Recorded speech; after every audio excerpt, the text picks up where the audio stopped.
Bla bla swing, bla bla swing, bla bla swing, bla bla swing, bla bla swing, bla bla swing, bla bla swing. Salut les swing dancers, c'est Julien pour Blabla Swing et aujourd'hui je suis avec Ritz. Salut Ritz, comment tu te présenterais tout simplement? Salut Julien, bah écoute, je suis un danseur, je suis prof de danse, je suis danseur, je fais des performances et puis qu'est-ce que je peux dire d'autre? C'est tout pour l'instant, j'habite à Paris, Ouais. je suis d'origine malgache et puis c'est tout. D'accord, Pour l'instant. c'est déjà pas mal, hein. Effectivement, donc là on est à Paris pour réaliser l'interview. On est en décembre. Et il y a le fameux soleil parisien qui nous irradie de tout son soul. Un beau petit plafond gris magnifique. Vous êtes juste jaloux, les gens du sud, vous avez pas ce soleil-là, c'est tout. Exactement, c'est ça. Mais on a le vent, on a tout. Eh bien écoute, on va essayer de rembobiner un petit peu, de revenir un peu sur ton parcours multiple, diverses et variées. Avec la traditionnelle question, pour toi, ça s'est fait comment, la rencontre avec les danses de manière générale et plus particulièrement avec les danses swing? Alors, avec les danses de manière générale, moi j'ai commencé à danser très tard. J'ai commencé à danser, enfin je dis tard parce que je n'avais jamais dansé avant. Et j'ai commencé à danser vers l'âge de 16 ans à peu près. Ouais. Et avant ça, je jouais au foot, tu vois. Donc Ah ouais. pour te dire, j'avais jamais dansé aucune coordination, je C'est une pense. forme de danse, le foot. Hein? Ouais, je sais pas. Je sais pas trop. C'était assez viril et assez sportif. Mais j'étais pas très élégant sur le terrain. Je peux pas dire que j'étais un danseur. Mais en tout cas, après, j'ai découvert la danse. Enfin, c'est des amis. Enfin, c'était plutôt pour suivre une fille en fait qui m'a dit viens, on va faire des danses de couple. Donc bon, moi ça m'intéressait pas du tout la danse, mais je me suis dit si je veux me rapprocher de cette fille, bah, je vais essayer d'en faire. Et puis finalement, ça m'a plu quoi. J'ai commencé par des danses de salon du coup. Et j'ai fait ça pendant 2 ans quasiment à Madagascar. Ouais. Et Ah, t'as commencé là-bas? ouais, j'ai commencé là-bas. En fait, je suis né en France, mais j'ai passé la grande partie de mon enfance à Madagascar, jusqu'au bac. Et du coup, bah, c'est là où j'ai découvert la danse. Et puis, du coup, je me suis mis à danser à fond. Après, je suis venu à Grenoble. Je suis venu à Grenoble pour faire mes études et je suis tombé sur une démo de je ne sais pas si c'était Vincent, en tout cas c'était Grenoble Swing. Je suis tombé sur des gens qui dansaient du Lindy Hop et puis je me suis dit ça serait cool quoi. J'ai vu ça dans la rue et j'ai vu qu'il y avait des cours sur la fac. Donc voilà, j'ai pris mes premiers cours avec Vincent et Aude sur la fac à Grenoble. Ouais. Décidément, Grenoble, ils sont dans tous les bons coups, hein. Il faudrait que Ouais. je m'amuse à retracer le nombre d'épisodes Blabla Swing où ils sont évoqués de près ou de loin. Ah, Et c'est sûr. il y a un beau palmarès quand même. Ouais, c'est vrai qu'il y a eu Mélanie, Paumé Aude, Caro, Caro il aussi. y a du monde, hein, ouais. Ah ouais. Amada, c'était quelle ville à Madagascar J'étais à Tananarive, c'est la capitale du coup. Ouais. Tananarive. Et du coup, c'était des danses de salon au début? Il n'y avait Ouais. pas de swing? Il y avait pas de swing là-bas. C'est des danses sportives et des danses de salon. En fait, j'ai fait valse, tango, j'ai touché un peu à tout. Ouais. J'ai tout fait parce qu'on avait le samedi, on avait une journée où tu pouvais apprendre 3 danses, enfin même plus des fois. Et du coup, il y avait toujours un peu de salsa, un peu de rock, un peu de tout quoi. Et voilà, mais il n'y avait pas de swing là-bas. Et il n'y a pas encore. En tout cas, je suis rentré la première fois qu'il y a eu du swing à Madagascar. J'espère que je dis pas de Il bêtises. y en a? C'était en 2010 quand je suis rentré Ouais. là-bas et que j'ai donné des cours de swing. Et ils aiment bien, mais eux, ils sont plutôt West Coast Swing. Ok. Après, ils ont découvert les vidéos de West Coast Swing et ils se sont dit c'est plus cool que le Lindy Hop. Je crois que j'ai échoué. Ouais. Là, faut peut-être que tu reviennes avec. Ouais. Tu pimes ton Lindy avec du West et paf. Ouais, il faut que je trouve un moyen. Ouais, en fait, ils ont regardé des vidéos et comme c'était des jeunes aussi, ils ont vu que les danseurs de West Coast étaient habillés en jean, en chemise, un peu classique, quoi. Casual. Voilà, alors que j'ai montré des vidéos de Lindy où tout le monde est en costard cravate. Ah, mais voilà. C'est pas trop le truc à Madagascar. C'est pas Ouais. trop. Ouais, il fait un peu chaud Ouais. pour le costard. Donc ouais, non, les habits rétro, classe, c'est pas trop leur truc. Ok. Bon, remarque, l'évolution vestimentaire Lindy, dans les années 2000, c'était un peu West Coast, hein, dans le style. J'avoue, c'est vrai. Après la période baggy et tout ça, il y avait le jean chemise ou jean polo. C'était... Ah, oui. Ok, et du coup, est-ce que tu es retourné dans cette école où tu as fait tes débuts Ben oui, justement, et tout c'est là que j'ai donné des cours Ah ouais. de swing, du coup. Ouais, Ah bah ouais. Donc bah, c'est bien, ça veut dire que la structure continue, en tout cas, elle est toujours là. ouais, c'est cool. Crescendo, je passe le bonjour. Du coup, et à Grenoble, tu rencontres le swing au travers de Grenoble Swing, Vinny, Aude, et assez rapidement, tu fais partie d'une troupe. Ouais, bah après, en fait, pendant ma première année de danse, je me suis mis dans un autre cours aussi, de Fabien et Anne à l'époque. Ouais. Et c'était un cours intermédiaire. Du coup, au bout de quelques mois, je suivais le cours intermédiaire aussi. Et puis j'ai progressé assez vite. Du coup, ils m'ont assez bien accueilli, ils m'ont intégré.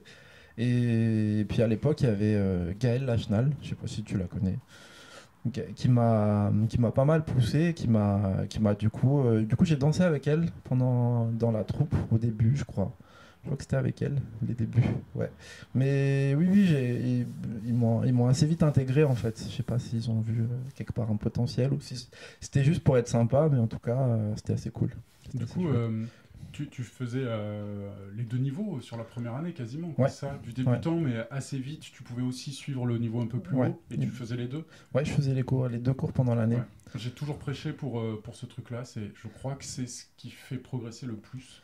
En tout cas, ça a fonctionné pour moi, et c'est un peu de l'empirisme, c'est-à-dire, c'est pas parce que c'est bon pour quelqu'un que ça l'est forcément pour d'autres, mais je suis pas le seul. Il y en a beaucoup pour qui ça a vraiment fonctionné, tu en es une de plus de personnes, et c'est... Après, toutes les structures ne le proposent pas aussi. Ouais. Il y a un truc où, quand on court un peu après les sous-sous, etc., c'est plus favorisé, je crois, dans les structures associatives. Oui, c'était ça. C'était à Grenoble, du coup, c'était plus favorisé. J'avoue que c'était pas trop cher. J'étais étudiant et tout à l'époque, donc j'avais des moyens limités, mais ils m'ont laissé intégrer ce cours-là.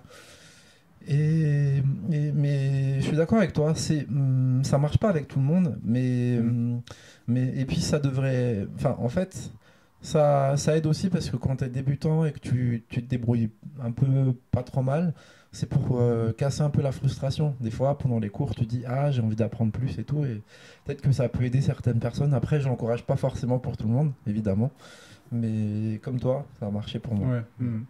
Ouais, c'était un très bon lancement, quoi. Je sais pas, ça fait une effervescence, et puis c'est quand même gratifiant quand tu t'apprêtes à partir, puis t'as les profs qui te disent et il en manque un là, ça te dit de venir de rester. Et la fameuse question, non mais vous êtes sûr ouais t'inquiète, tu vas y arriver et tout. Bon bah ok, ça c'est cool. Après ce qui est chaud, c'est qu'il y a d'autres élèves aussi qui veulent rester.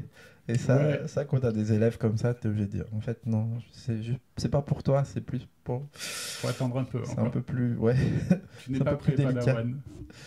Et, ok, alors, j'ai vu des vidéos de compétition entre équipes qui sont en quelque sorte l'ancêtre de la Team City Battle. La Team City Battle, quoi. Effectué à Grenoble, je sais plus quel était le nom de ce truc-là, la bataille des... Ouais, la bataille des tribus, je crois, quelque chose comme ça, mais c'était en anglais, Battle of the Tribes, ou je sais plus quoi, mais oui, c'est une idée de... Je crois que c'était une idée de Grenoble Swing, probablement de Vincent, je pense, et Et c'était une idée de faire des battles entre les villes. Du coup, il y avait deux équipes de Toulouse, il y avait une équipe de Montpellier, du coup, il y avait l'équipe de Grenoble et tout. Et nous, on avait dans notre équipe les danseurs de Grenoble à l'époque. Et puis, il y avait aussi Mélanie qui dansait avec Polo à l'époque. Donc, Ouais. on a intégré Polo dans notre team à l'époque. Et je me rappelle, ouais, c'était assez marrant parce qu'on s'était déguisé en. Je sais plus, c'était vampire ou mort-vivant comme idée. Ouais, il y avait un truc zombie, je crois. Ouais, voilà, zombie, ça doit être ça. Ça doit être zombie. Et du coup, on avait des vêtements déchirés, on avait mis du faux sang, de la peinture. Enfin, c'était. Et du coup, c'est génial parce qu'il n'y avait pas que du faux sang. Alors, c'est quoi cette petite histoire de. Ça, ces petites dédicaces à Mélanie? Aïe, aïe, aïe, aïe, aïe. Et il se trouve qu'à un moment donné, en fait, on avait un scénario on devait prendre quelqu'un dans le public. Donc là, c'était Maëlle Fader, la sœur de Aude.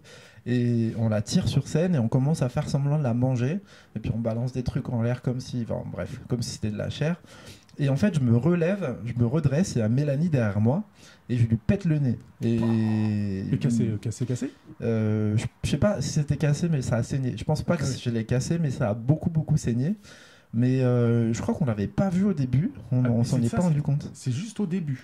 Ça, c'était. C'est non, avant de c'était- commencer à danser et tout? Non, c'était Non. après. C'était après la danse. Heureusement, c'était après la danse. En fait, on avait fini de danser et juste avant que les juges prennent la décision de qui va gagner, D'accord. on s'est dit on se rajoute un petit avantage et voilà. Et du coup, Et le drame. et voilà. Et du coup, elle a commencé à saigner et tout. Et puis j'ai vu après que j'avais du sang sur mes vêtements, mais en fait, c'était pas que de la peinture. Donc c'était Oh là là. ouais. Bon, après, ça passe quasi inaperçu pour le public, c'est bon, Ouais. c'est safe. Mais ouais, je pense que les gens s'en sont pas rendus compte. Ouais. C'est après. Vous avez gagné? On a gagné. Vous êtes allé le chercher dans la sueur et le sang. Hein. Bon, après, on a gagné. C'était contre Toulouse, c'était contre une équipe, je sais plus, c'était les Tagada ou c'était. Parce qu'il y avait deux teams de Toulouse. Mais. Les Tagada, c'est Bernard et tout ça. Il y avait À pas. l'époque. Ouais, mais s'il y avait pas Bernard dedans, mais c'était Ah oui. les gens de la team Tagada. Mais, Tagada Swing Swing? ouais. Ouais. Ils Ils étaient étaient vachement habillés- de trucs sur l'électro, eux. Ils étaient habillés en rose même Ah oui, carrément. pendant la finale, pour rigoler. Mais ouais, on a gagné. Après, c'est le public qui a voté. Ouais, après, c'était à Grenoble, donc Ouais. voilà. À la maison. Je dis pas. On a bien dansé, mais je pense que ça a joué un petit peu aussi, le public. À domicile, hein, c'est toujours. Ça joue. Ok. Et donc, après, l'envol pour Paris, c'est dans cet ordre-là? Ouais, après, du coup, en 2011, je crois, je suis arrivé à Paris pour faire mon stage de fin d'études, à la base, Ouais. en marketing. Et puis j'ai commencé à donner des cours à Paris. Et puis voilà, je suis Ouais. resté, du coup. Ah ouais. Ouais. Et c'est parce que la danse ici était en train d'exploser et que il y avait les bonnes conditions, tu t'es dit je reste, ou parce que... Exactement. Après, moi, j'étais assez. J'avais fait le tour un peu de Grenoble. C'est une ville que j'aime bien, mais c'est une ville qui reste petite quand même. Et j'étais content de découvrir une grande ville comme Paris. Et puis mon stage se passait bien. J'étais assez content d'habiter à Paris, quoi. Et puis la scène s'est développée d'un coup, en fait. Ouais. Mais encore, quand je suis arrivé, c'était pas. C'était loin d'être ce que c'est maintenant. Mais on avait peut-être une ou deux soirées par mois. Et maintenant, ça n'a rien à voir. Enfin maintenant... Enfin, maintenant. Bon, aujourd'hui, dans le monde voilà. d'avant, ouais. Mais dans le monde d'avant, à Paris, il y a 2-3 soirées le week-end. Ouais, Il y a ouais. des pratiques tous les jours de la semaine. Enfin, Ouais, il y on a en de est quoi où danser, quoi. On en est au moment où il faut choisir Exactement. sa soirée Ouais. tellement. Un peu comme j'avais vu un moment sur Barcelone, c'était cette même effervescence où tu avais le choix en fait. C'est fou. C'est fou. Ouais. Ah oui, c'est dingue. Bah, forcément, ça fait grossir la scène. Ouais. Après, à Paris, les soirées, c'est soirées avec orchestre. Ouais. Quasiment toutes les soirées sont avec orchestre. Ah ouais? Ouais. Sauf si c'est des soirées gratuites ou je ne sais pas, mais là, quasiment toutes les soirées sont avec Ouais. orchestre. Parce que y a plein de très bons DJ swing hein, sur Paris. Ah oui, bien sûr. Qui Après, connaissent bien leur domaine. les DJ ils jouent quand même pendant les soirées. Ouais, ouais. Ils jouent quand même, mais la plupart des soirées sont. Je pense à un autre Rija, justement. Ah oui, mon pote Rija. Ton Ouais. double de Rija. Et en fait, On tu, le rig- font des fois. tu rigoles, mais alors, à chaque fois au début, les gens savent pas que c'est pas moi. Quand on annonce DJ Rija, il y a Ouais. beaucoup de mes élèves qui disent mais je t'ai pas vu DJter à telle soirée. En fait, non, c'est pas moi. Mais Rija, il m'a beaucoup intégré quand je suis arrivé à Paris. Il habite un peu plus loin dans le sud en fait de Paris. Donc du coup, il me ramenait souvent après les soirées. Il m'a fait découvrir pas mal de choses à Paris. Vraiment, il m'a aidé à m'intégrer. Il m'a aidé à connaître les gens et tout. Donc non, il a été super cool. Et même dans mes débuts, il me connaissait pas. Et en fait, à l'époque, c'était une histoire de blog, quoi. J'avais un Skyblog à l'époque. Oh Je sais pas yeah. Je sais pas, Rien que ce mot me fait les plaisir. jeunes n'ont pas connu cette période de Skyblog, mais tout le monde avait des blogs. C'est un peu la représentation de Facebook pour ceux qui. Voilà. Et en fait, il m'a juste connu sur Skyblog, mais on se connaissait pas. Et je crois que c'était Provence Swing Festival. Ouais. Et là, il me dit ah, mais je te connais, t'es Rija, machin. Il commence à me parler. Mais comme si on se connaissait, c'était trop cool en fait. Et Ouais. j'étais trop content de rencontrer déjà. Je crois que c'est le premier malgache qui danse le Lindy que je rencontre. Et il a le même prénom que moi. Et puis en plus, on s'entend super bien. Du coup, c'était super chouette. C'était vraiment super Ouais, chouette. moi, c'est le souvenir que j'ai le premier souvenir que j'ai de lui, c'est pareil au Provence Swing Festival, parce Ouais. que c'était à côté de chez moi. Je faisais mes premières armes et tout ça, et immédiatement, la première fois que j'ai croisé, sourire, salut, Ah, hyper avenant, hyper gentil, Trop hyper cool. inclusif, et ça fait vraiment plaisir. Et les fois où je l'ai revu, c'était pareil, quoi. Et il m'avait impressionné par son Lindy que je comprenais pas. Je voyais, je me disais, mais c'est quoi ce truc? Et en fait, j'ai compris après, des années après, que c'est un Lindy énormément teinté de balboa. Et il croque à fond dans le balboa, Ouais. et très bon balboteur d'ailleurs.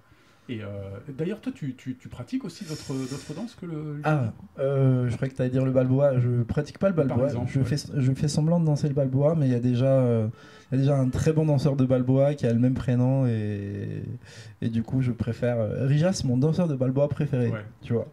Du coup, je peux pas trop me lancer dans le balboa. Mais oui, je fais du blues aussi. Je fais pas mal de blues. Du coup, depuis quelques années, Ah oui, bah oui, ça, je sais. je donne Oui, des cours tout de le monde sait. blues. Et puis, je fais un peu de solo, quoi, comme tout le monde, comme Ouais. tous les danseurs de l'indie maintenant. Ouais, c'est vrai, mais c'est vrai que c'est nouveau ça maintenant, ça va de soi aujourd'hui. Ouais. C'était pas le cas il y a quelques années. Il y a encore des personnes qu'on continue d'essayer de convaincre de la richesse qu'apporte le solo dans la danse de couple. Mais ça allait pas de soi il y a 10 ans, et aujourd'hui toutes les structures proposent aussi des cours de solo. Il n'y a pas un stage qui n'en propose pas, etc. Enfin, c'est rare. Ouais. C'est quelque chose qui s'est vraiment transformé, ça. Ouais, c'est fou, c'est devenu. C'est même pas une question de mode, mais c'est devenu logique pour les gens de se dire bah, tu fais du lindy, si tu veux progresser, il faut faire du solo aussi. Alors qu'à notre époque, moi, je pense que j'ai dû faire au moins 6-7 ans de lindy sans faire du solo, Ouais. à part l'échauffement de solo qui se fait au début du cours. Mhm.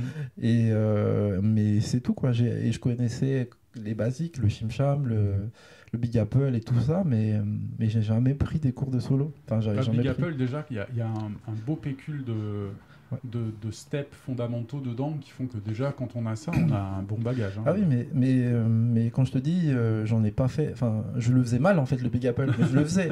Donc, Ah, le fameux deuxième tableau où tout le monde se barre, là. exactement. Après le pont, là, Après le pont, hop, hop, tu disparais, hop. et on est 50 sur la piste, et donc, piouf, 10. Qu'est-ce qu'il y a Ouais. Ben, on comprend, on sait pourquoi. hein. Mais après, j'ai l'impression que c'est un moment aussi.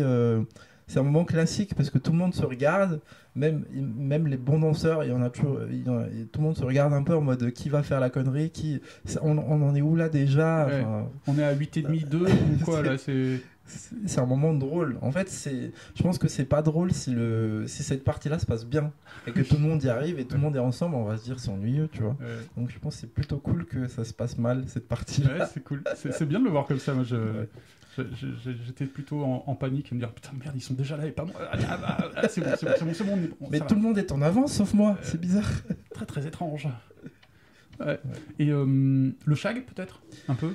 Ah, le shag, j'ai un peu essayé avec AI, du coup, que tu as interviewé aussi. Mais en fait, j'arrive pas à avoir la bonne posture, j'arrive pas. Enfin, il y a quelque chose que j'arrive pas à faire dans le shag et j'ai pas assez poussé. Comme j'essayais de bosser aussi beaucoup mon solo à l'époque et du coup, j'ai eu du mal à me motiver plus pour le shag en fait. Oui. Comme je bossais, c'est le moment où je bossais énormément le solo avec Rémi. Ouais. Du coup, avec Vous avez fait pas mal de choses, ouais. pas mal de performances tous les deux. Ouais, avec Rémi Dang, pas Rémi Kouakou. Au cas où. Oh. J'ai bossé avec Rémi Kouakou. Non, Moi c'est aussi, pas le cas. un jour, monsieur. Ah, ouais, je sais pas si ça s'appelle C'est- prendre un cours. C'est un petit appel là. Shoot. Ouais, Oui, ouais. bah oui. On est tous là. Mais oui, du coup, ouais, je bossais beaucoup avec Rémi à l'époque et du coup, c'est là où on a fait nos petites démos. Ouais, et, qui était bien cool, ouais. Merci beaucoup. Ouais, Merci non, beaucoup. vraiment, c'était chouette. Les Rice and Rhythm. Comment tu dis? Les Rice and Rhythm. Ah ouais. Ouais, c'est un nom que Alice May a trouvé, Ouais. apparemment, de Rice and Rhythm. Et je le dis bien en français, hein, je fais exprès de le dire Rice and Rhythm. Je fais au cas où. Et en fait, c'était une petite blague d'Alice parce que Rémi et moi, on aime beaucoup le riz. Parce que lui, il a des origines vietnamiennes et moi, j'ai des origines malgaches. Donc à Madagascar, on mange du riz tout le temps. Ouais.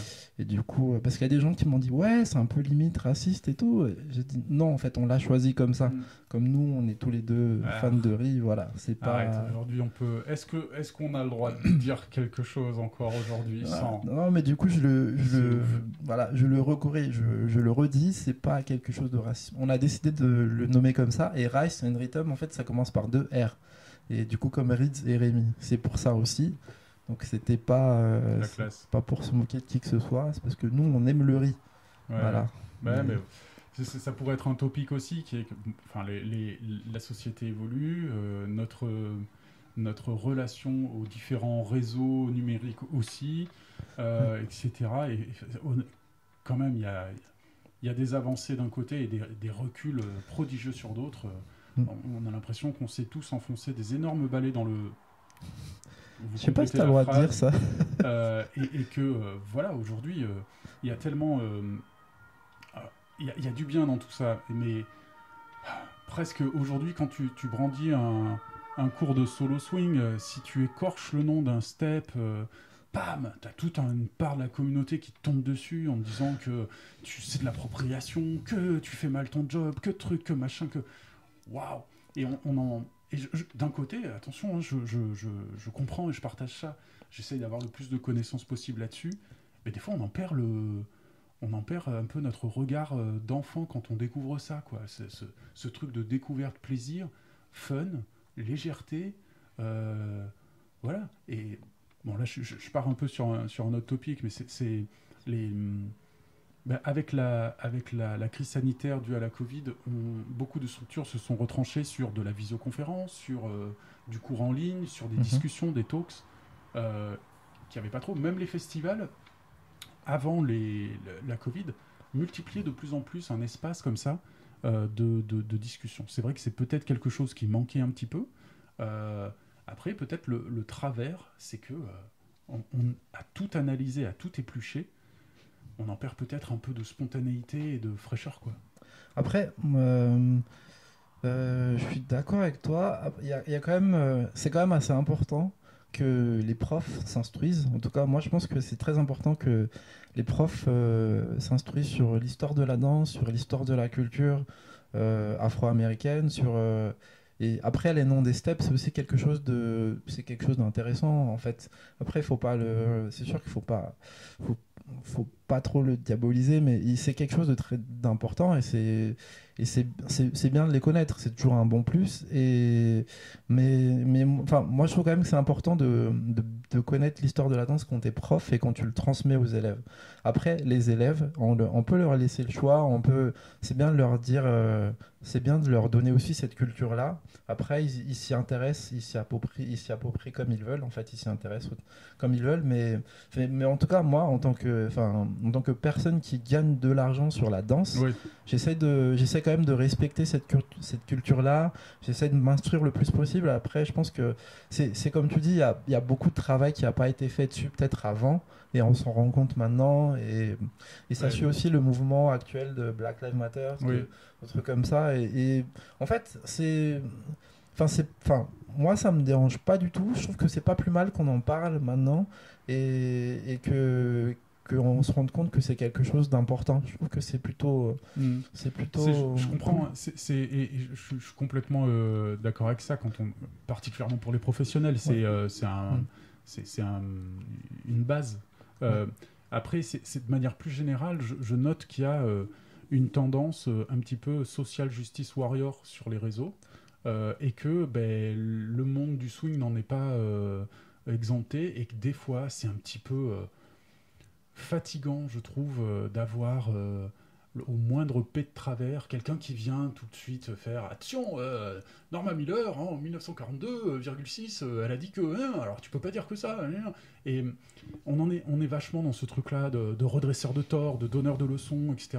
Et même la communauté, elle est le reflet de la société et des fois c'est un petit peu usant parce que ça en enlève encore un peu plus son côté magique et féerique, mais c'est mon côté Noël là, tu vois, on fait ça à l'époque de Noël, j'ai envie d'y croire encore.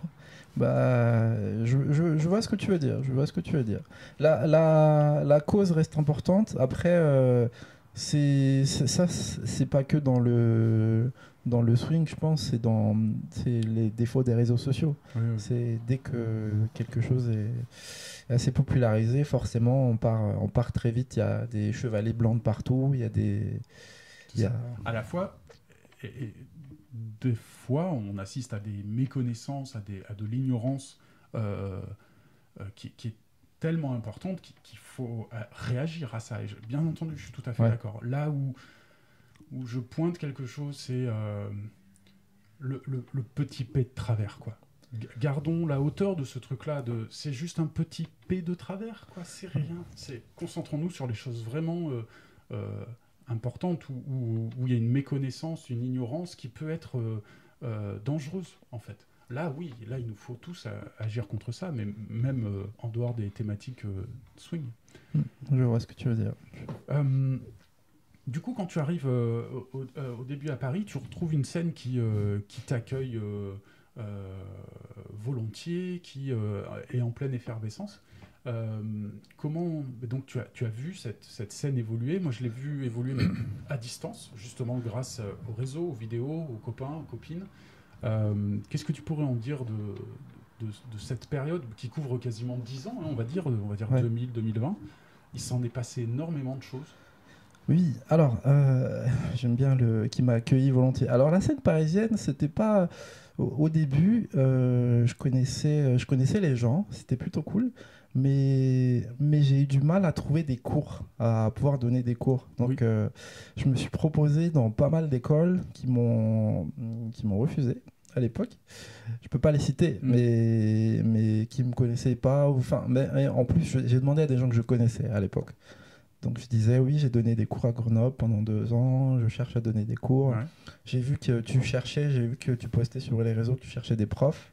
Donc je me propose et on m'a un peu fermé la porte au début. Et c'est David Polarski qui m'a ouvert la première porte, qui m'a intégré dans ses cours. Au Chaton Swinger, exactement. Il en a ouvert des portes, hein, parce que c'est quelqu'un qui facilite beaucoup le pied à l'étrier pour beaucoup de gens. Ça, on peut pas lui enlever, c'est sûr. Chapeau. Ouais, c'est plutôt cool. Et puis du coup, c'est grâce à lui que j'ai pu donner mes premiers cours et mes premiers cours sont plutôt bien passés. Et du coup, ça a commencé à se faire savoir que mes cours étaient pas trop mal en fait finalement.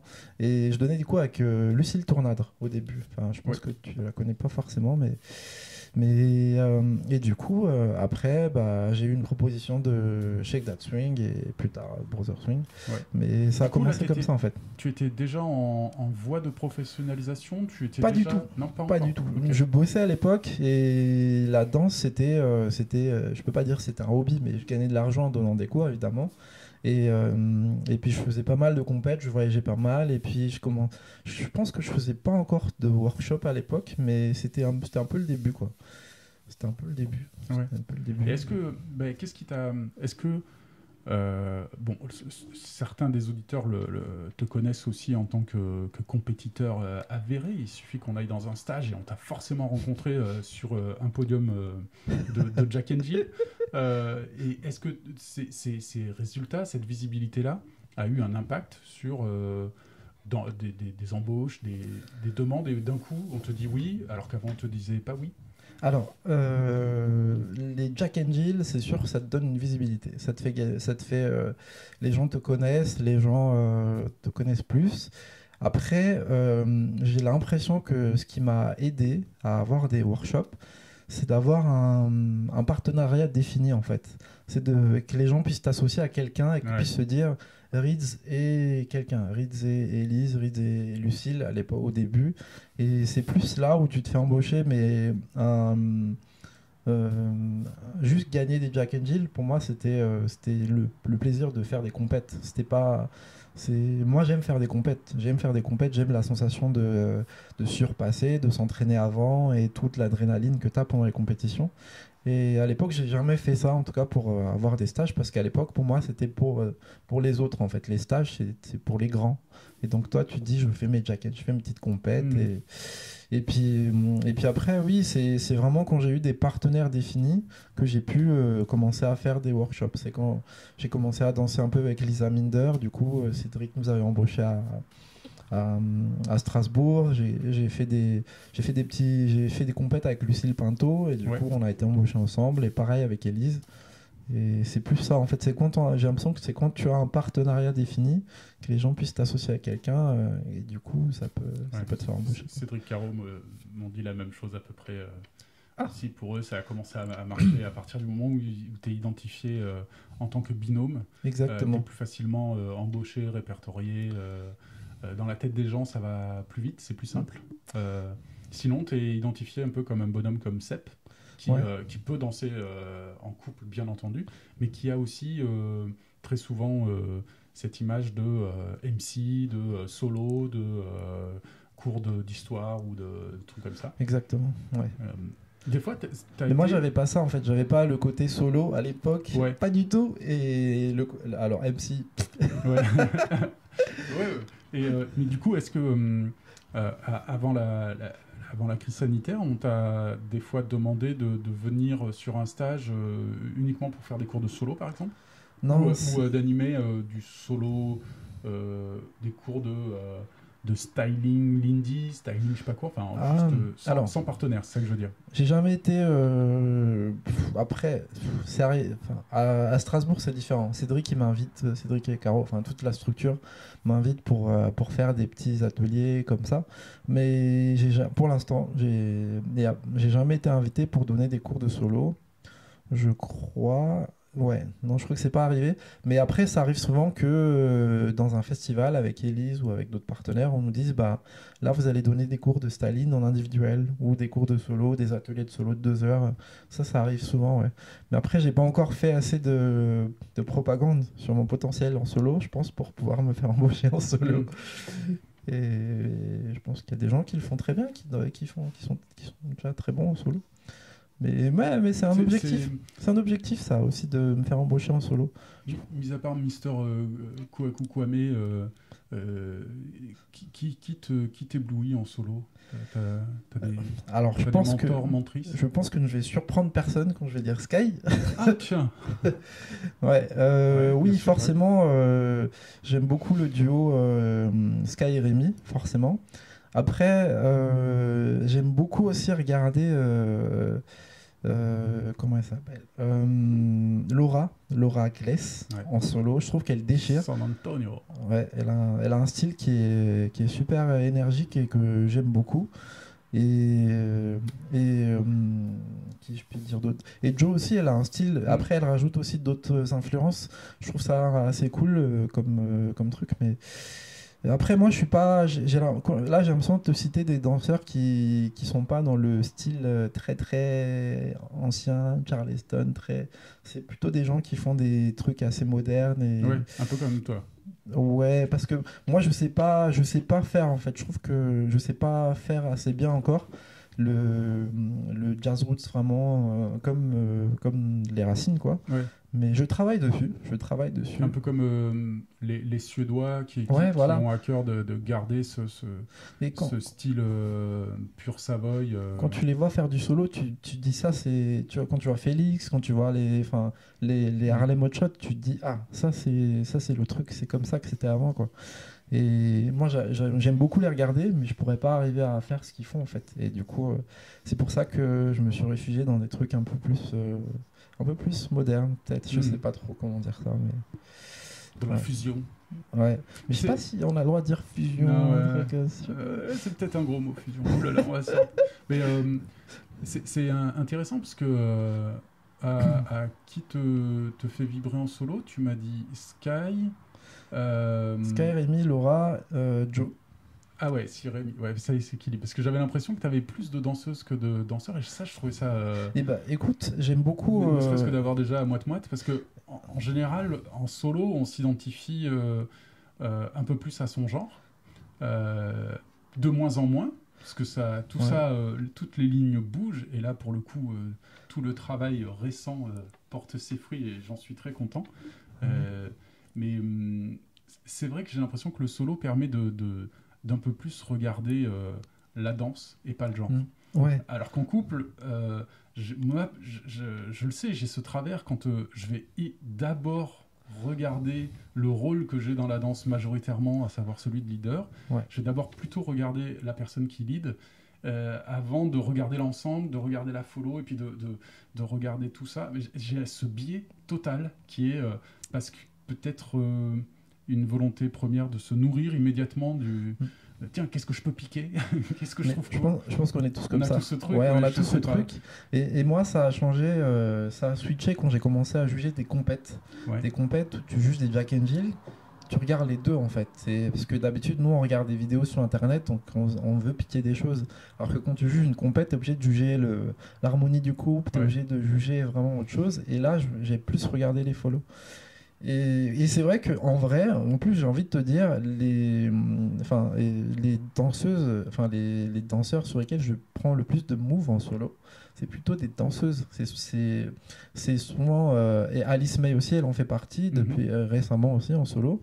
Mais en tout cas, je prends beaucoup de trucs de Laura, de Joe, et un petit peu moins de Sky et Rémi, parce qu'il y a beaucoup de gens qui nous disent ouais, avec Rémi Dang vous essayez de faire un peu ce que font Sky. En fait, on a pris beaucoup de cours avec eux, donc forcément on refait les steps qu'ils nous ont appris. Donc tout le monde nous dit on a pas mal eu ce retour on copie un peu, donc on essaie un peu de s'en détacher aussi, mais j'avoue que moi j'aime beaucoup ce que font Laura Glaise. Souvent je pique beaucoup de trucs à Laura Glaise. J'espère qu'elle n'écoute pas. Moi, pendant un temps, quand j'étais un peu plus là-dedans, je piquais vachement de trucs à Sushan, le coréen Sushan Lee, qui est une bête de travail, un peu comme toi d'ailleurs. Qui, du coup, avec sa structure Triple Crown, il propose chaque semaine une routine solo nouvelle. Ah oui, c'est cool, sur un chorus. Et en plus, il utilise plein de groupes géniaux que j'apprécie. Et ouais, j'étais là, j'ai piqué vachement de trucs là-dessus, quoi. Sushan. Désolé. Il est trop cool. Après, c'est vrai que ça fonctionne quand même beaucoup. On pique. Est-ce qu'on pique? On rend des hommages. Mais moi je dis on pique, mais moi je dis on apprend en fait. On apprend. De toute façon, je sais plus comment c'était Pamela qui m'avait suggéré un livre. Qui m'avait suggéré, pas moi personnellement, mais on était à un workshop et elle nous a parlé de ce livre-là qui s'appelle Still Like an Artist, donc vol comme un artiste en fait, où elle nous dit la première chose à faire, c'est d'imiter. D'imiter quelque chose, d'apprendre en fait, et elle aimait bien dire fake until you make it, genre fais semblant jusqu'à ce que tu y arrives, jusqu'à ce que tu le fais vraiment en fait. Et du coup moi j'aime beaucoup cette idée de prendre quelque chose, d'apprendre quelque chose de quelqu'un, et à force de le faire en fait tu vas le changer, tu vas le faire à ta façon. Après moi quand j'apprends des trucs, quand je te dis je pique des trucs de Laura, Je vais pas enseigner un 4x8 de Laura ou je vais pas refaire 4x8 qu'elle a fait. Mais je vais prendre un move ou un truc et puis je vais l'intégrer dans des mouvements que j'aime bien faire. C'est souvent ça. Après c'est bien. Enfin, moi, en tout cas, je cite souvent les danseurs à qui j'ai pris pareil. des trucs dans les cours. Je dis souvent, là, ça, c'est un break que j'ai pris de Sky, ça, c'est un truc que j'ai pris de Gustave Elaya. Enfin, je cite toujours les gens, en tout cas. Moi, ça m'est arrivé de reprendre des 4x8. Ah, Pas souvent, mais ça m'est arrivé. Puis, par contre, effectivement, systématiquement, je dis qui c'est, d'où c'est, je donne la vidéo, source, machin. Moi, je le fais pas forcément. Pas sur un workshop, mais sur les cours réguliers à l'année, bien sûr. Ça m'arrive. Quoi. Mais moi, j'aime bien, j'aime bien les mettre sur une musique, du coup, j'essaye de les adapter sur une musique. Ouais. Du coup, tu peux pas faire le même 4x8, ça passe pas. Ouais. C'est plus pour ça. Et on parle beaucoup d'Américains, du coup, ça m'évoque la compétition américaine de légende. L'ILHC. Alors, tu as eu plusieurs, relations avec cette compétition. Ça a commencé déjà il y a quelques temps avec la French Connection. Ouais, et même avant ça, je crois que, enfin, je sais plus, la team de 2013, je crois qu'on l'avait appelée le parrain, la team du parrain, on a appelé ça. Et c'était une routine de Fabien et Lisa, il me semble. Ouais, c'était Fabien et Lisa, c'est souvent avec chorégraphie. Et c'était en 2013, la première année où on est allé avec Cédric et Caro, avec, je crois, j'ai dansé avec Solène à l'époque. Ouais. Et il y avait Chloé et Bouk, il y avait, je sais plus qui d'autre. Oui. Ouais, Chloé, elle dansait avec Fred Caputo. Ouais. Et Chloé est grenobloise à la base ? Non, en fait, elle est. Vous aviez Alors, c'était une équipe qui prenait des gens de partout, quoi. Non, c'était juste qu'il nous manquait une follow. Ouais. Et je sais pas qui a eu l'idée de proposer à Chloé à cette époque, mais en plus on lui a proposé, je crois 2 mois avant, parce que la partenaire de Fred, les partenaires de Fred sont partis. Ouais. Donc du coup on a dû les remplacer et puis ça s'est fait comme ça, quoi. Et elle a appris très vite. Elle est venue faire l'aventure avec nous. Ouais, du coup il y a eu ça, il y a eu la French Connection en 2015 et là du coup il y avait des gens, il y avait Solène Ezuki, il y avait Audrey Aurélien de Paris aussi et ça c'était plutôt cool. On a fini 2e. Je te dis pas combien de teams il y avait là-bas, mais on a fini 2e. Ouais, avec je me rappelle. C'était cette fameuse accro où vous attrapiez tous Solène par bras et jambes, et puis du coup il y avait un passage très près du sol et quelqu'un qui sautait par-dessus ou par-dessous. Alors, je sais plus. Il faut pas regarder la vidéo de l'ILHC, il faut regarder la vidéo de l'ESDC. Ouais. On l'a fait bien à l'ESDC 2015, si jamais les gens vont regarder ça. Mais ne regardez pas celle de l'ILHC. Ça accroche un peu, je me souviens plus. Il y a eu un petit raté, mais voilà. Mais regardez celle de l'ESDC, c'est plutôt pas mal. Et il y a des gens qui nous ont piqué cette accro plus tard, enfin qui nous ont piqué. Still like an artist. Qui l'ont reproduit et c'est plutôt cool. C'est plutôt chouette. Mais ouais, il y a eu ça et puis il y a eu cette année avec Mélanie. Ouais, du coup. Sur les quais de Seine. Ouais, on n'a pas utilisé la vidéo des quais de Seine comme vidéo finale parce que il y avait le bateau qui passait derrière et ils nous ont dit qu'il fallait pas qu'il y ait quelque chose qui perturbe le jury et tout ça. Donc nous on trouvait ça cool, on a quand même partagé la vidéo. Et du coup on s'est filmé dans une salle, on s'est pas mal entraîné. Pour ça, on l'a fait en pas trop longtemps finalement cette choré. Je sais pas si. J'ai pas trop eu l'occasion d'en parler à beaucoup de gens, mais on l'a fait en 2 semaines, je crois, la Corée. Ah ouais. Je crois que c'était 1 mois avant la fermeture de l'envoi de la vidéo. Elle me dit ouais, ça te dit pas de faire une Corée pour les LHC?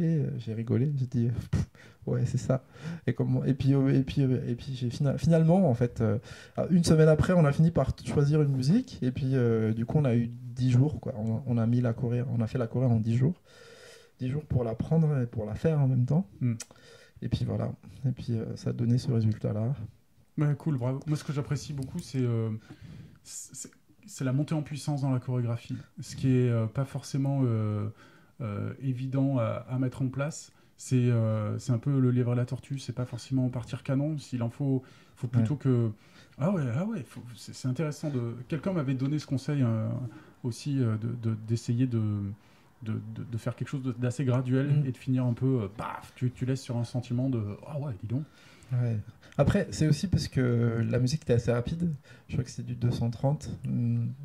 Et du coup, fallait pas qu'on donne tout de suite parce que sinon, elle n'allait pas tenir. Ouais. Mais après, on s'est entraîné avec les masques. On s'est beaucoup entraîné comme on s'entraînait au 104, le lieu d'entraînement de tous les danseurs de Paris. Du coup, c'est là que tu vas beaucoup, toi. Ouais. Du coup, ça nous a entraîné de danser avec le masque et ça a bossé notre cardio, je pense. Ça nous a aidé au niveau du cardio. Ouais. Bon, après, ça va, Mélanie, elle est en forme. Hein. Ouais, ça va. Je pense que déjà, elle est en forme, mais quand même, il y a à la fin, quand même, 2 minutes 30. Oui, n'importe qui est essoufflé, quoi. Ça fatigue quand même. Ça fatigue pas mal. Les swing out à 230, oui, ça pique, hein, on les sent passer. Toi, du côté forme physique, c'est un domaine que tu prends en compte parce que dans ta vie de tous les jours et pour ta pratique pro et tout ça, c'est quelque chose que tu... Complètement. Je suis pas aussi... je bosse pas autant que Mélanie. Je pense que elle, c'est vraiment une accro du sport et j'ai beaucoup de respect pour elle à ce niveau-là. C'est vraiment impressionnant ce qu'elle arrive à faire. Mais oui, j'essaie de faire du sport. Enfin, il y a une époque quand les salles de sport étaient ouvertes, j'allais à la salle de sport, je sais pas, 4 fois par semaine, je dirais. Ah oui, bah si c'est beaucoup ça, dis donc, monsieur. C'est beaucoup. Ouais. Après, j'essaie de m'entretenir à la salle de sport, si tu veux. Il y a une salle de danse à la salle de sport. Du coup, généralement, plutôt que de m'échauffer comme tous les gens qui font de la muscu s'échauffent, je dansais en fait. Comme il y avait personne à 8h, il n'y a personne dans la salle de danse d'une salle de sport. Donc, du coup, je m'entraînais devant le miroir, je dansais. Je faisais des fois, ça dépend des jours, des fois 15 minutes de solo, des fois 1 heure. Et puis après, selon combien je me suis fatigué à faire du solo, après je vais soulever des trucs, je vais bosser, je bosse pas mal au poids du corps. Et en fait j'en avais besoin parce que j'ai commencé à faire pas mal d'accros, pas mal de trucs comme ça. Et puis comme la danse c'est mon métier, donc si jamais je me blesse, si jamais je peux pas danser, je peux pas donner de cours, je gagne pas d'argent en fait. Ouais. On n'est pas remboursé par la Sécu si on donne pas de cours quand on est prof de danse malheureusement. Donc je suis obligé de m'entretenir et puis c'est un truc que j'aime bien aussi, faire du sport en général, c'est quelque chose que j'aime bien. Donc oui, je fais pas mal de sport. Je m'entretiens beaucoup, je mange sainement, c'est quelque chose d'important en tout cas. J'ai l'impression que c'est un peu pour tous les pros, passage obligé, quoi. Ça, hors micro, tout à l'heure, on disait aussi les claquettes, qui est le grand truc aussi, quoi. C'est truc à la mode. Truc à la mode. Le tap dance. D'ailleurs, est-ce que tu as regardé d'autres vidéos de l'ILHC de cette année, là, 2020 Le virtual ILHC. En fait, ouais, j'ai pas mal regardé. J'ai beaucoup suivi. Moi, j'ai regardé quelques trucs et pour moi, il y a vraiment un truc en solo, parfois même en lindy. Il y a vraiment ce truc du shuffle step. On parlait des tap dance. Je vois à quel point ça y est, ça a infusé beaucoup de profs qui le transmettent à leurs élèves qui à leur tour, et ça se diffuse vraiment parce que ce truc du shuffle step. Moi, pendant longtemps, j'ai dansé avec Alice, qui est une tap danseuse de Marseille, qui a fait presque 10 ans de claquettes et qui a essayé tant bien que mal de m'apprendre ce truc-là. Mais c'était déjà il y a longtemps et c'était pas trop répandu, sauf chez les pros. Et là, aujourd'hui, on le voit partout. Alors, c'est vrai que c'est très classe et tout. Ouais. Tu fais du shuffle step, toi, Alors, je fais, oui, parce que maintenant, dans les cours de solo, les gens le mettent. Ouais. Les gens le mettent à chaque fois. Donc, les 4 dernières années, j'ai pris les cours du Jazz Roots. Et à un moment donné, tu tombes forcément dessus. Donc oui, j'ai appris à le faire. J'ai appris à en faire, en tout cas. Et j'ai appris à faire pas mal de pas de claquettes contre ma volonté. Mais j'étais obligé de m'y mettre. Mais maintenant, je trouve ça plutôt intéressant. Je trouve ça plutôt cool. Au début, je dis pas de claquettes, mais tap dance, du coup. Je crois que les danseurs de tap dance, ils préfèrent qu'on dise tap dance. Ouais. Du coup, j'essaie de le dire comme ça aussi. Oui, j'aime beaucoup en fait intégrer du coup les pas de tap dance dans mes cours de solo aussi maintenant parce que ça apporte quelque chose rythmiquement, ça apporte quelque chose de nouveau au niveau de la gestion de poids du corps, de l'équilibre et tout ça. C'est plutôt cool en fait. Du coup, carrément. Rythmiquement, c'est les plus ouf. Hein. Ouais. Ah mais ça donne une structure rythmique, mais ouais. Wow. C'est super intéressant. Là, trouver le 1, c'est facile après, hein, quand ils font des trucs de... Enfin bon, ouais, c'est vraiment un monde à part où on devient un instrument, en fait, quoi. Exactement. Le body typing aussi, où on claque sur son corps, etc. Je suis tombé là pendant les vacances de Noël sur des vidéos des années, des vieux films Walt Disney des années 50, ce genre de trucs. Donc pas en dessin animé, mais en live, hein, où il y avait déjà ça. Ah oui, petit secret, je n'avais jamais vu Mary Poppins, je l'ai découvert là. Et il y a une séquence où il y a du body tapping, quoi, où ils se tapent comme ça, ils utilisent leur corps pour... et je dis, ah ouais, d'accord, c'était déjà là. Bon, Mary Poppins, c'est plus 60 que... Ouais. Et, pour moi, ça, c'était quelque chose de très récent qu'on avait probablement récupéré de danse urbaine, hip-hop, et de croisés de plein de trucs... reggaeton et compagnie, et puis en fait je me rends compte que non, c'est beaucoup plus ancien beaucoup que plus ça. ancien. Ouais. C'est toujours beaucoup plus ancien, on croit. C'est toujours, ouais, c'est ça. On se trompe souvent. Ouais, mais c'est cool. Ouais, c'est cool comme truc. Est-ce que tu as, dans les vidéos d'ILHL, est-ce que tu as vu des choses qui sortent un peu du lot pour toi? Parce qu'on n'a pas le même sortage de l'eau des trucs qui sortent vraiment du lot. Moi, j'avoue que j'aime toujours beaucoup ce que font Rémi et Alice. Du coup, c'est le truc qui m'a un peu marqué au début. Et après... la compétition de vidéo showcase, ça s'appelle, ou quelque chose comme ça, où il y avait des montages vidéo. En fait, toute la compétition, enfin, à part quelques vidéos, mais toute cette compétition-là, c'est assez incroyable, je trouve. C'est vraiment très, très impressionnant. Ouais, très bonne idée. Ouais, c'est très impressionnant. Et enfin, j'ai beaucoup aimé ce qu'ont fait les potes Grenoble, la team les Youpi, les trois là. Mais j'avoue que Solène, Zuki et Fabien, ouais. Mais j'avoue que j'ai été assez bluffé par la vidéo c'était Mikey et Kelly, je crois. Ah, moi aussi. J'étais vraiment... Déjà c'est du Balboa, ouais. Ouais, et puis le montage, tout le truc, c'était très impressionnant. C'était très impressionnant. Puis Mickey, il a une attaque très samouraï, quoi. Moi j'adore ce style un peu... C'est un personnage, hein. Ouais.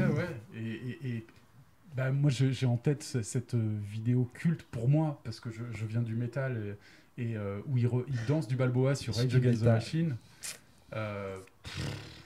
Et ça passe. En fait. C'est incroyable, je me rappelle de ça. Et là, cette vidéo elle est cool. Ouais. Et dans une autre compète, t'as vu le retour de Sakarias avec Oui, j'ai vu ça. Cheveux longs et tout. Ouais. Pump it up. Ça fait, je sais pas, 10 ans qu'on l'a pas vu faire des compètes. C'était, moi j'ai eu ce petit. Après, le truc c'est que c'est dommage, ils l'ont mis dans le teaser. Du coup, j'aurais aimé avoir la surprise au moment de découvrir le live, parce que j'ai suivi le live, du coup, de me dire c'est Sakarias et tout. Mais du coup. J'ai beaucoup apprécié la vidéo parce que j'avais beaucoup d'attentes aussi, enfin j'avais beaucoup d'attentes quand même là-dessus, mais j'aurais aimé le découvrir juste sur le moment et dire mais c'est un revenant, c'est avec les cheveux longs, avec ses... Bref, mais j'ai trouvé ça assez sympa comme moment. Je pense que j'ai pas autant apprécié la danse parce que j'étais plus en mode genre mais il revient, mais il faudrait que je re-regarde la vidéo parce que du coup je l'ai vu qu'une fois, j'ai vu que sur le live en fait. Mais... Je l'ai vu 2 fois et la première fois j'ai fait ouais cool, putain Frida t'es vraiment génial quoi. Et début décembre on a fait une prestation avec les Shoeshiners Band pour France 3. C'était le seul truc de danse de l'année que j'ai eu. Et on discutait à l'entracte avec Nico et on parlait de cette vidéo. Et je faisais part de mon moins bof. Et là, il m'a dit ouais, non, mais attends, t'as vu à la vitesse où ça va les swing out là? Il me dit vas-y, ne serait-ce que fais un Essaie comme ça. Un, ouais. Et après, tu re-regardes la vidéo en te disant, en faisant attention à la décontraction de Zacharias. J'ai regardé avec cet angle-là, j'ai fait oh la vache, la vache. Donc ok, merci Nico pour ton regard éclairé. Ça se cache dans les détails, hein, le truc, mais c'est assez incroyable. Là, vu, ah ouais, ok. Ouais, effectivement, il y avait tout ça quoi. Il y a un truc. Ce que j'aime bien, c'est quand sur les mouvements de saut avec les mains vers le revers de main comme ça, incurvé. Je trouve que c'est tout con, mais comme tu dis, dans les détails, jusqu'au bout des doigts, des trucs très classe. Ouais, mais c'est quand même... différent, quoi, hein, de quand c'est pas en virtuel, quoi. Oui. C'est sûr. Tu découvres les résultats tout seul chez toi. Je sais pas, les gens, ils se sont fait des trucs en groupe, mais c'est pas la même chose. Et performer, même quand on regarde les vidéos, quand il n'y a pas le bruit du public derrière, ça fait très bizarre en fait. Ça fait très bizarre de voir des beaux trucs et il n'y a pas de réaction. Du coup, on apprécie. Il n'y a pas de chaussures lancées sur le dance floor. Exactement. Mais on aurait dû faire ça. On aurait dû se lancer des chaussures, engager des gens pour nous lancer des chaussures. Mais oui, j'avoue que ça n'a pas la même saveur. Ça n'a pas la même saveur. Mais après, il faut voir le côté positif, c'est que ça a quand même eu lieu. Ouais. Et ça a permis à beaucoup de gens qui se seraient jamais déplacés pour aller à l'ILHC de participer en tout cas. Et du coup, moi j'étais très content de voir des gens Maputo Swing, ou je ne sais plus, du Zimbabwe aussi, des danseurs africains qui ont participé, des petits. Et ça, j'ai trouvé ça super cool. La vidéo du junior, du solo junior. J'ai beaucoup aimé. Je me rappelle pas du nom de la gagnante. Je crois qu'elle est mexicaine. Je suis désolé, mais j'ai beaucoup aimé la performance de la fille de Rémi Kouakou. Oui. Et aussi la performance du petit gamin. Je sais plus si c'était Burkina ou je sais plus d'Afrique en tout cas, qui danse pieds nus et qui danse. Comme ça, c'est comme ça qu'on doit danser, avec ce sourire, avec ce petit, toute décontraction. J'ai adoré. Ouais. J'ai adoré. Je crois qu'elle est devenue un peu virale. C'est trop cool. Je crois qu'il y avait l'Ouganda aussi qui a participé. C'est peut-être l'Ouganda en fait. Je me trompe de pays, peut-être. Je suis désolé. Le Mozambique est depuis quelques années un des fers de lance de la représentation swing en Afrique. Ils ont un très beau festival qui a lieu vers le mois de mars. Qui mélange danse africaine traditionnelle et l'indie hop et jazz route. J'avais regardé un peu pour y aller. Que ça coince niveau billet d'avion, ça fait mal, hein. Ça pique, ça te refroidit direct. Dommage parce que ça avait l'air trop cool. Mozambique, ça coûte cher. Moi qui ai pris des billets pour aller à Madagascar, je sais que c'est cher aussi. Je sais que c'est cher, c'est pas très loin. Est-ce que des fois tu as des envies de retourner à Mada et d'essayer de faire un truc de swing, tout ça? Ou je sais pas, est-ce que carrément tu te verrais peut-être un jour, dans tes vieux jours, t'installer là-bas? Est-ce que c'est un appel de Mada ou c'est pas à ce niveau-là? Je pense pas que je puisse encore habiter à Madagascar. Enfin, je sais pas. En fait, faudrait que... j'aime beaucoup mon pays, j'aime beaucoup Madagascar, mais j'avoue que ça risque d'être compliqué pour moi d'habiter là-bas. Mais j'aime bien, j'y retournerai de temps en temps, mais je crois que j'aime beaucoup trop. Je me suis habitué au confort de la France et à tout ce qu'il y a, et même à tout le confort de la France en fait. Du coup, et puis je sais pas si je pourrais gagner ma vie là-bas correctement. Je sais pas du tout. C'est quand même un mode de vie assez différent. C'est un pays en voie de développement. C'est l'insécurité. Il y a beaucoup de. C'est pas facile. Pas facile. Et j'admire beaucoup les gens qui retournent, qui s'expatrient et qui retournent. Mais je sais pas si je vais y arriver. Pas sûr que j'y arrive. Et pour le swing, peut-être juste. Le swing, c'est. Est-ce que animer un workshop un jour serait un rêve? Ça serait je ferais ça avec plaisir. Mais même, je pense que à chaque fois quand je vais rentrer là-bas, en tout cas pendant des vacances, je vais probablement donner des cours, même si c'est gratuit, même si je le ferai probablement. Je le ferai, c'est sûr. Oui, on sent le coup de cœur. Oui. On va switcher sur le topic de tes partenaires. Alors, récemment et moins récemment, tu as fait pas mal de choses avec Marilou. On commence par Marilou. Marilou, oui, écoute, c'est un truc qui est arrivé un peu comme ça. Je ne saurais pas trop... C'est quelqu'un que j'ai rencontré en soirée et sur Paris, Paris, et j'ai vu qu'elle avait un certain potentiel et tout, et je me suis dit il lui faudrait juste 2-3 trucs à corriger. Mais en fait, en plus, elle était en 2e année à l'époque. Elle était en 2e année. Ah ouais. Mais je voyais le potentiel et en même temps, je voyais aussi les défauts, les trucs que tu pouvais juste switcher. Et je me suis dit, ça, tu fais ça, et hop, ça devient une bombe, quoi. Mais à l'époque, je me suis pas posé la question. Et puis finalement, j'ai eu l'occasion de lui donner, enfin, elle m'avait demandé des cours particuliers. Donc je lui ai fait un private et après le private, je me suis dit, bon, on va s'entraîner, on va essayer de faire des entraînements comme ça et on voit ce que ça donne en fait. Et puis j'ai commencé à faire des entraînements et ça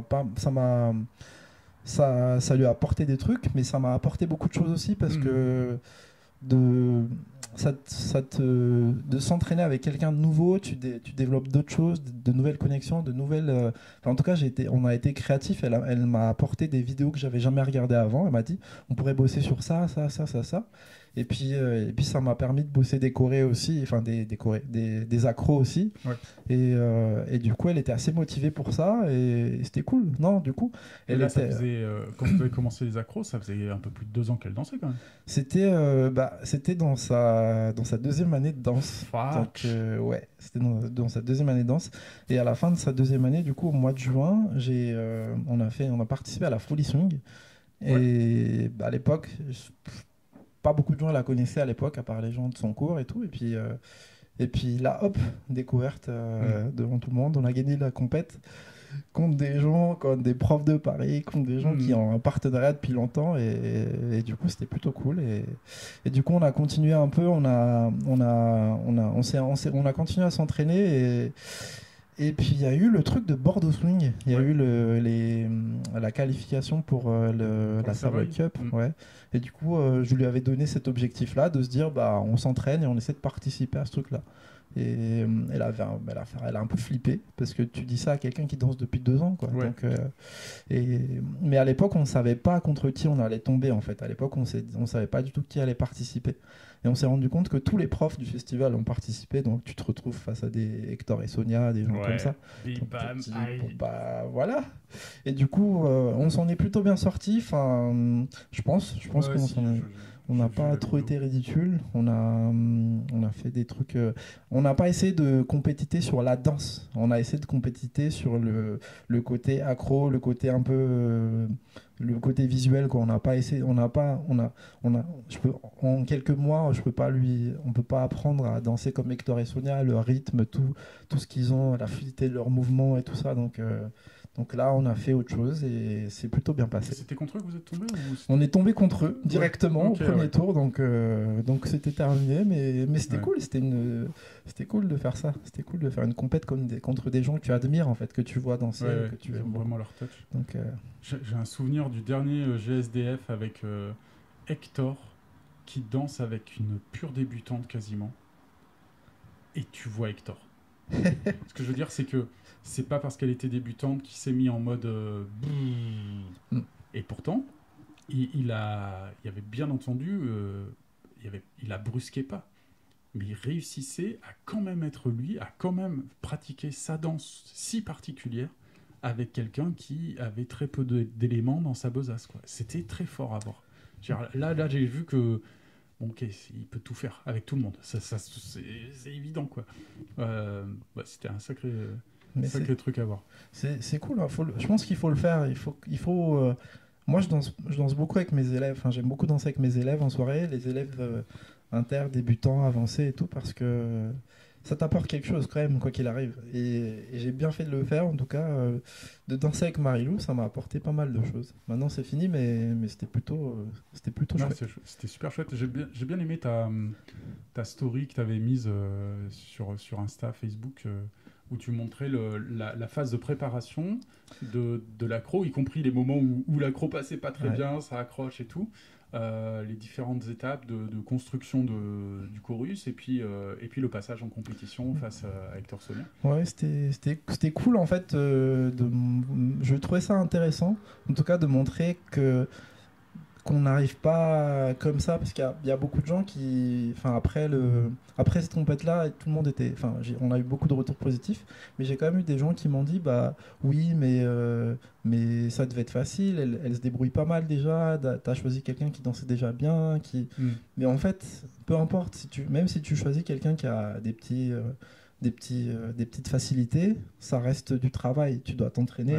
Et encore, dans mon téléphone, j'ai 96 vidéos d'entraînement avec elle, et j'ai une cinquantaine de vidéos de bloopers avec elle où on s'est raté sur des accros. Donc ça, c'est les accros qu'on a filmés qui sont ratés. Je ne parle pas de ceux qu'on n'a pas filmés, mais pour dire que pour arriver à un résultat comme ça, il y a eu beaucoup d'essais, beaucoup de tentatives en fait, et que c'est pas juste genre ils ont essayé, puis comme lui, il savait déjà danser, elle se débrouillait pas mal, ça a marché.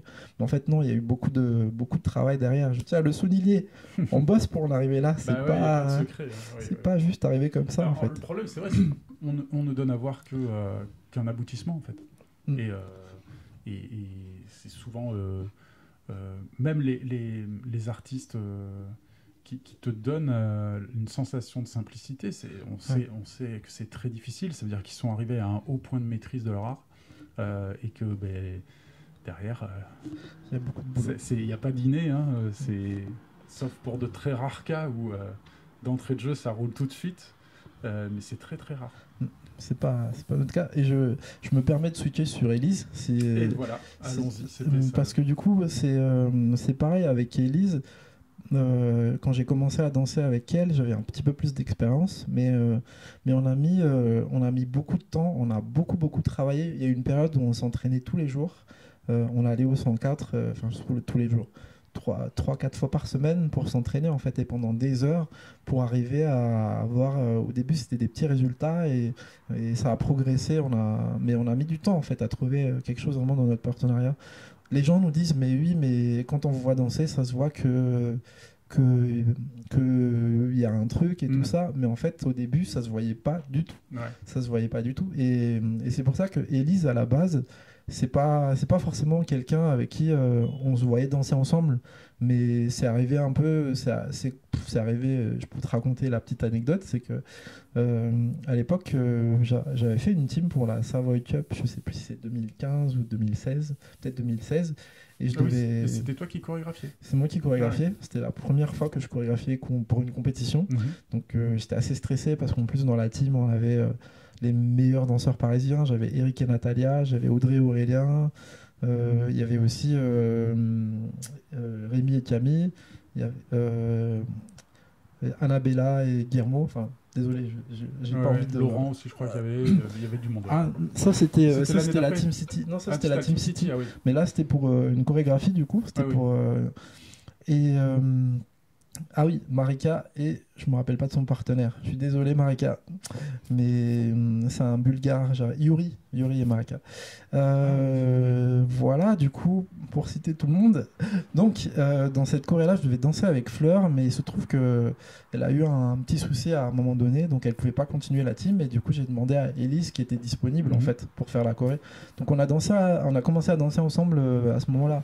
Mais on se connaissait déjà depuis un an, on s'est déjà vu à des soirées et tout ça, mais il n'y a eu rien de particulier. Mais en fait, c'est en m'entraînant avec elle pendant cette choré que je me suis rendu compte que elle a un truc quand même pour la danse. Elle a vraiment, elle comprend très vite les choses, elle apprend très très vite, et puis elle a des idées qui sont super intéressantes. Du coup, on a commencé à s'entraîner ensemble après, et ça m'a fait énormément progresser. Mais vraiment, moi, je pensais que j'avais un bon niveau.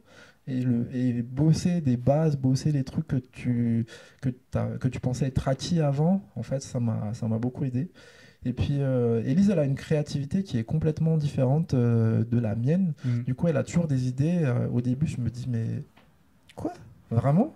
Et puis après, des fois, ça marche pas, mais ça peut arriver qu'elle va avoir 10 idées un peu bizarres, mais il y aura 3 idées fantastiques en fait sur les 10, donc tu vas quand même tout tester quoi. Tu vas quand même tout essayer. Au début j'étais un peu genre ouais, tu veux vraiment essayer ça, mais après maintenant du coup on a cette petite règle de quand on propose quelque chose, on essaye au moins 3 ou 4 fois avant de donner un avis, avant de dire j'aime ou j'aime pas. Mais on n'essaie pas un truc une fois et on se dit ah c'est nul, on fait autre chose. On essaye toujours. Et c'est un conseil que je donne à tout le monde. Quand vous essayez quelque chose avec quelqu'un, un mouvement ou peu importe, essayez de le faire au moins 3 ou 4 fois. Je dis 3 ou 4 fois, mais même plus de fois que ça, avant de dire que vous aimez ou que vous n'aimez pas. Et parce qu'après, vous pouvez changer d'avis. Mais la première sensation, c'est pas forcément toujours la bonne. Ça pourrait l'être, mais... Et puis surtout dans une dynamique on s'entraîne ensemble, on bosse, on a des objectifs de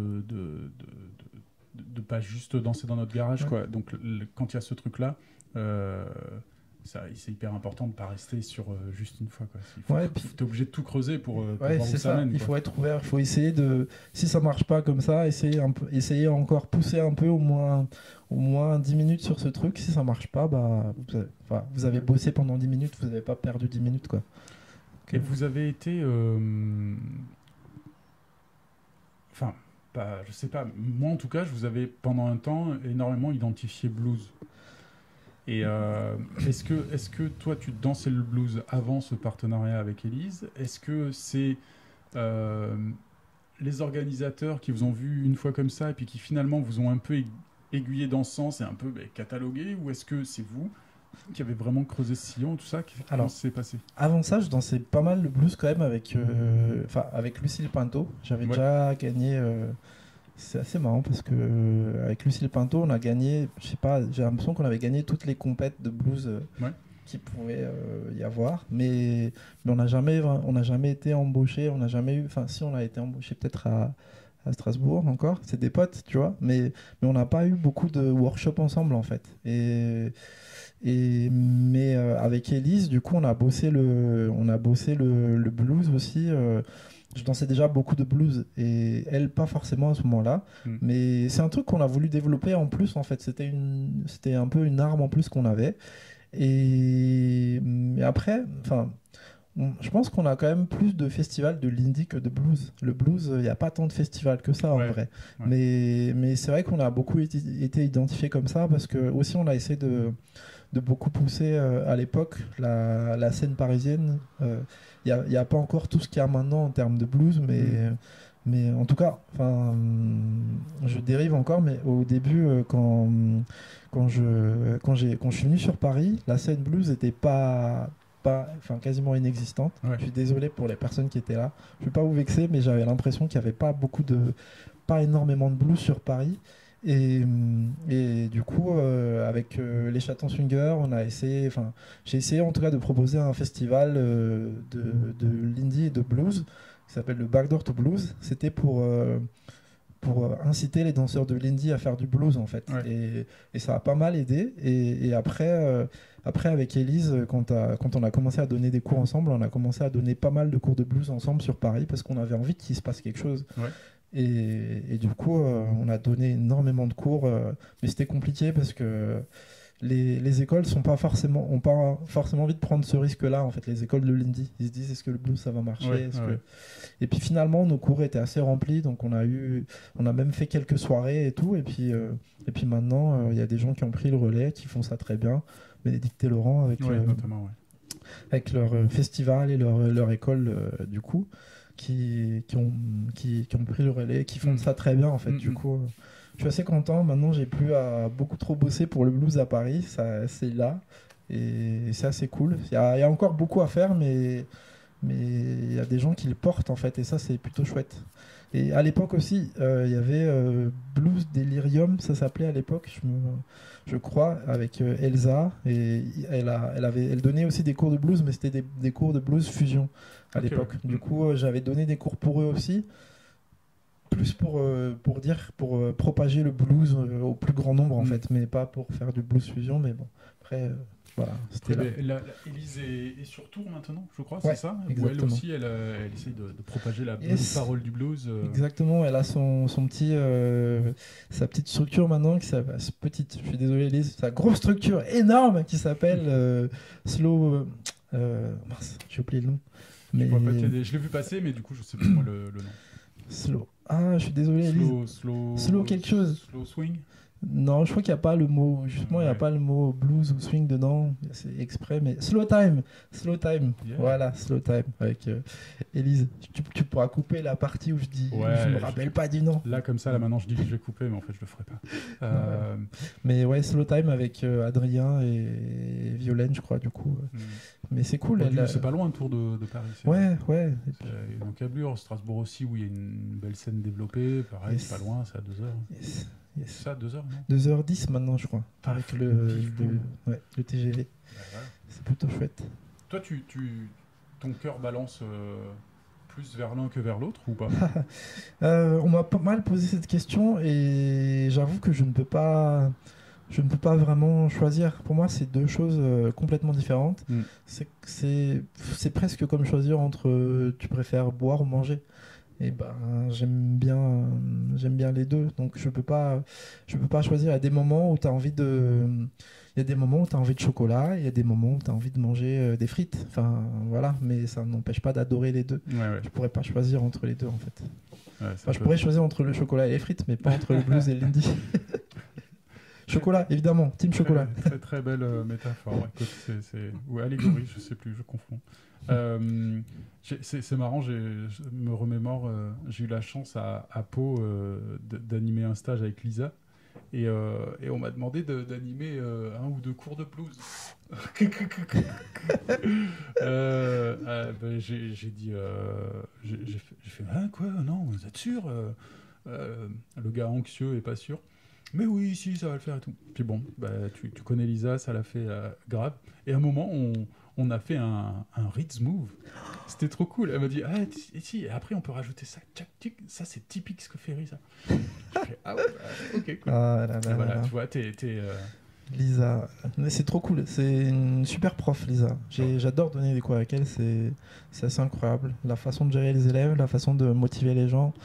Et puis techniquement, elle est super forte aussi. Mais tu sais, ce qui est marrant, c'est que tu parles de Ritz Move, mais à un moment donné, j'avais un move que je faisais souvent en blues, que j'avais trouvé Ouais. personnellement. Et je le fais en soirée à une danseuse et elle me dit « Ah, c'est le truc de Fabien !» Et là, tu te dis « Ah, mais en fait, non. En fait, c'est moi qui... » Bon, Ah bah, c'est tant cool. pis, c'est pas grave. C'est- Ouais, ok. C'est la classe, ça veut dire que ça y est, tu vois. C'est comme quand t'entends une chanson et tu fais ah ça c'est Oasis, mais non c'est pas Oasis, ça c'est Beatles, ça. Tu vois, Ouais. quand on commence à confondre, c'est qu'on est arrivé dans la cour des grands. Ah, peut-être. Mais en tout cas, ils sont super cool. À chaque fois qu'ils enseignent un truc qu'ils m'ont pitié, entre guillemets, ils disent toujours que ça vient de moi. Mais ce truc-là, ils ont commencé à le faire en démo. Et les gens ont assimilé que c'était un truc à eux. Mais en vrai, c'est un truc que Fabien m'a piqué il y a très longtemps. Fabien, je t'en veux. Non, je t'en veux pas, je m'en fous. Moi j'avais on commence à arriver gentiment vers la fin. J'ai encore deux petits sujets que je voudrais aborder. J'ai une question moi un peu perso pour toi. D'accord. Concernant les compètes, les Strictly, les Jack and Jill, etc. Pendant un temps, j'ai essayé d'en gagner. Tout est dans le mot essayer. Non, mais il faut bien essayer. Sans vraiment y parvenir, quoi, ou alors à de très rares occasions. Et très souvent, je t'y voyais. Et rapidement, dès que je t'y voyais, je faisais ah, c'est mort. Et ça loupait pas. À chaque fois, c'était plié. Désolé. Et du coup, est-ce que tu avais. Enfin, moi, j'y suis toujours allé en mode pump it up. Mais vraiment en mode. Juste. Comme d'hab, je me sape un minimum. Au moment de faire le truc, j'essaye d'être le plus à fond possible, d'être avec ma partenaire le plus possible, avec la zik et machin. Des fois, ça marche, des fois, non, machin. Mais j'ai pas fait de préparation ou de plan.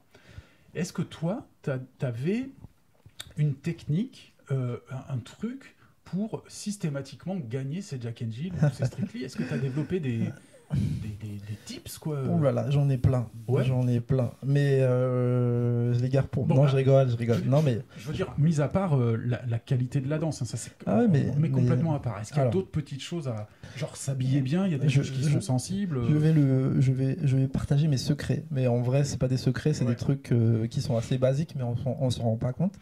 Mais alors s'habiller bien, c'est sûr. Maintenant ça joue. Malheureusement, maintenant ça joue. Au début, moi je m'habillais comme je voulais. Et en tout cas, moi je sais que ça m'arrivait beaucoup avant quand je faisais les Jack and Jill de mettre une veste dans les prélims. En fait, la veste, ça te redresse. Enfin, moi en tout cas, ça me redresse. Moi, j'ai un peu le dos courbé, tout ça. Et je sais que je danse plus droit et que je suis plus. On me voit plus en fait quand je mets la veste. Donc, et puis ça reste élégant, ça reste quelque chose qui se voit en fait. Et bien sûr, les trucs de base, genre ne pas mettre le numéro sur la jambe, les trucs comme ça. J'ai l'impression qu'il y a des gens qui font encore cette erreur. Le numéro, ça se met dans le dos en fait, mais pas sur la jambe ou sur le ventre ou sur le côté parce que ça bouge trop et ça saoule les juges. Moi, j'ai été juge dans des compètes et ça, c'est quelque chose qui me saoulait de devoir m'arrêter, de voir le numéro sur la jambe. Ok, ouais. Et donc, et après, il y a des petits trucs genre. Il faut pas danser, mais c'est des trucs bêtes. Il faut pas danser à côté d'une sono, par exemple. Moi, je le fais pas parce que ça peut t'induire en erreur parce que le juge qui se place de l'autre côté, il peut avoir l'impression que tu es à contre-temps. Moi, ça m'est arrivé, ça, à l'ILHC. Je dansais à côté de la sono et comment elle s'appelle ? C'est Alice May qui m'a dit, mais en fait, on avait l'impression que tu étais off-beat. Mais moi, je savais que j'étais pas off-beat, donc je me suis dit, c'est ce truc-là encore. Et puis des fois, il y a des salles où il y a plus ou moins de lumière. Il y a des gens qui se mettent dans des coins, là où il n'y a pas de lumière. En fait, faut danser. Faut être visible. Faut être plus ou moins visible. Après, ça reste de l'entraînement. Moi, j'ai des gros trucs pour les compètes, c'est que tu vois, il y a 3 musiques. T'as lent, médium, fast. Ouais. Pour les prélims, ouais. Pour les prélims, moi je sais que quand je m'entraîne, en tout cas avant les compètes, je m'entraîne sur une musique lente. J'essaie de mettre 1 minute 30 sur une musique lente et je me donne 2-3 mouvements, deux mouvements peut-être à passer pour la lente, 2 mouvements à passer pour le médium et 2 mouvements à passer pour le fast. Et après, tu rajoutes peut-être 1 ou 2 footwork que tu aimes bien et qui sont vraiment visuels, qui passent bien. Et du coup, quand tu t'entraînes avant les compètes, tu te prends une musique lente et tu te dis, allez, j'ai 1 minute 30 pour passer mes 2 moves. Et que ça doit quand même être musical, tu vois. Donc je m'entraînais, je faisais ça en fait, je me faisais des faux Jack and Jill entre guillemets. Donc c'est pour ça que quand j'arrivais dans les Jack and Jill, j'avais mes petites notes sur mon téléphone, donc je révisais un peu, je regardais genre alors en médium je fais ça, en lent je fais ça, mais ça m'est même arrivé pendant la compète de sortir mon téléphone entre 2 hits, de voir merde c'était quoi en face déjà, ah oui il faut faire ce truc là. Tu te prépares quoi. Je me prépare, je me prépare, j'arrive pas en mode touriste. J'aurais peut-être dû faire comme toi, peut-être, hein, je sais pas. Après, moi j'admire les gens qui arrivent en compète et qui sont tellement bons que ça sort tout seul en fait. Mais à l'époque, en tout cas, moi je trichais d'une certaine façon. J'avais ma prépa comme tu révises pour un examen en fait. Donc j'avais mes petites notes et je les sortais comme ça quoi. Et ça passait. Et en fait, ça passe bien parce que tu le sors pas juste comme ça parce que tu t'es entraîné à le faire avant et du coup tu sais comment l'adapter à la musique, tu sais à quel moment il faut le faire et puis même quand tu regardes les autres danseurs dans les prélims, moi je vois toujours les très très bons danseurs, en tout cas je regardais plutôt les niveaux All-Star parce que en Invitational il n'y a plus trop de prélims mais je voyais les Félix, les danseurs comme ça, ils ont des jeux de jambes qui sortent systématiquement en prélim en fait. Même si c'est pas musical, ils le sortent parce que c'est un jeu de jambes qui passe bien et qu'ils ont envie qu'ils vont sortir quoi qu'il arrive. Donc il faut que tu en aies 2 ou 3 comme ça, que tu sais que ça passe bien. Tu dois sortir quoi. Je vois tous les potes qui sont en train de prendre des notes là, je pense. Pas que eux, j'en prends moi aussi. Ouais, mais voilà quoi, ça se prépare en fait. Tu prépares les musiques lentes, médium, rapides et tu prépares quelques trucs. Après il y a le côté s'habiller d'une certaine façon, ne pas se mettre à la lumière. Tu sais que ça se trouve là, à partir de maintenant, les Jack and Jill ne seront plus jamais ce qu'ils sont. Les mix and match, pardon, les Lock of the Draw. Ah ouais, Lock of the Draw, les Fast and Furious, c'est ce que vous voulez. Ça va changer la face francophone. Là, il va falloir inventer des nouveaux trucs. Bon, en tout cas, merci pour ces conseils. Ne serait-ce que pour moi, vraiment, je pense que ça servira à plein d'autres qui se posaient la question. C'est une approche qui est vraiment intéressante. Ne serait-ce moi qui m'y suis jamais frotté, je vais essayer. Tiens, ça coûte pas grand-chose d'essayer de faire autre chose un peu. plutôt que les mains dans les poches et en se disant. Mais moi, j'ai commencé à faire ça après pas mal d'échecs de pas être passé en finale aussi. C'est à l'époque où je voyais, c'était toujours les mêmes qui passaient. C'était Gontran, c'était Fabien, c'était. Ah ouais, mais toi, t'as été rapide sur comprendre le truc. Moi, j'ai mis 10 ans. Et encore. Bah, j'ai regardé un peu et puis j'ai vu, typiquement Gontran, il a ses moves qu'il refait souvent. Il y a pas mal de danseurs qui ont leur truc qui refont en fait, et tu te dis c'est ça j'ai compris après que c'est ça qu'il fallait faire, il fallait avoir des trucs préparés quand même. Tu peux pas arriver en touriste quoi. Tu peux pas arriver en touriste. Et après pour gagner les finales c'est pareil, tu peux structurer, tu peux avoir une entrée, une sortie, un move cool et il faut que ça tape sur la musique quoi. Après c'est très aléatoire, ça dépend de ta partenaire, ça dépend de ce que tu as sur le moment. Est-ce que tu vas avoir le A, le premier A, le B, ça dépend vraiment de sur quoi tu tombes sur la musique à ce moment-là. Est-ce que tu vas avoir un solo D'accord. En parlant de musique justement, est-ce que avant de glisser gentiment vers Bon Jovi, est-ce que tu as des chouchous en swing moderne, j'aime bien les appeler comme ça. En swing moderne. Et des chouchous, des chouchettes en swing pas moderne. En swing moderne, il y a beaucoup trop de choses qui sont trop bien. Ça va être dur de les citer. En fait, à Paris déjà, je peux dire que j'aime bien les Jackson Gills. Enfin, j'aime beaucoup. Là, on a le droit de le dire là. Parce que c'est le nom du groupe. Mais j'aime beaucoup leur évolution. Je les ai connus à l'époque où c'était des gens qui jouaient comme ça, et puis ça s'est développé. J'ai vraiment connu. J'ai vu l'évolution, et du coup, j'avoue qu'il y a 2 ans, j'aimais pas encore. Et je suis désolé les gars, mais maintenant j'adore ce que vous faites. Et je sais pas, j'aime beaucoup aussi les Hot Swing de Bordeaux. Hot Swing Sextet, pardon, de Bordeaux. Ils viennent de sortir leur toute nouvelle galette. Super un mois après la nouvelle galette des Hot Sugar aussi. Donc là, Hot Sugar aussi, c'est du. On a eu quelques titres des Carolina. On a un peu les têtes de gondole qui sortent quasiment tous en même temps de la nouveauté. Ça fait du bien. C'est super. Au moins, en attendant que tout ça reprenne. Mais il y a plein de groupes à Montpellier. J'ai même pas envie de les citer parce qu'il y en a trop qui sont super chouettes à écouter. Et j'aime beaucoup aussi. Ah mince, j'ai oublié son nom, le guitariste Campus 5. Jonathan Stout, c'est le Campus 5. J'aime beaucoup ce qu'il fait. J'aime beaucoup ce qu'il fait. Et oui, et du coup, tu t'es mis à la guitoune récemment, une belle guitare que je vois là, de visu. Elle est dans mon champ de vision là. Je me suis pas mis à la guitare récemment. En vrai, je jouais à la guitare quand j'étais au lycée, mais je jouais des chansons un peu pop rock, un peu. Tu sais, c'est à l'époque où t'as des longs cheveux, t'es pas très beau, tu te dis mais aucune fille va vouloir de moi. Qu'est-ce que je vais faire? Je vais faire de la danse et de la guitare. Ça aide un peu en fait, et ça change pas. Si t'es bête en fait, ça aide pas plus que ça. Donc mais en tout cas ça m'a beaucoup aidé. Du coup après j'ai découvert la guitare à l'époque, mais récemment oui, j'ai essayé de me mettre un peu au swing parce que j'ai racheté la guitare de Cédric du coup. Et de Loar pour les amateurs. Et c'est super difficile. Du coup, j'ai du mal à progresser en tout cas. Faut que je prenne des cours, je pense. Mais en jazz, en guitare jazz, c'est l'enfer. Et quand on vient c'est mon même parcours aussi, du cursus rock, on va dire. Oh là là. C'est catastrophique. On recommence pas à zéro, mais j'ai l'impression de commencer à zéro. Il y a des trucs. Et en plus, pour te dire, moi j'ai appris à Madagascar la guitare. Tu la prends avec les potes dans la rue, ils te montrent 2-3 accords et tu restes sur ça. Et tu fais tout à l'oreille. On n'avait pas YouTube, j'avais même pas je sais pas lire la musique, je ne sais pas. Je sais maintenant lire Do, Ré, Mi, etc. Mais à l'époque, je ne savais pas lire ça. Mais j'ai appris sur le tas, quoi. Donc, je connais rien sur la musique en vrai. J'ai appris comme ça. Et puis maintenant, je m'y connais plus parce que je m'y suis intéressé grâce à la danse. Mais Mais maintenant, je découvre tout.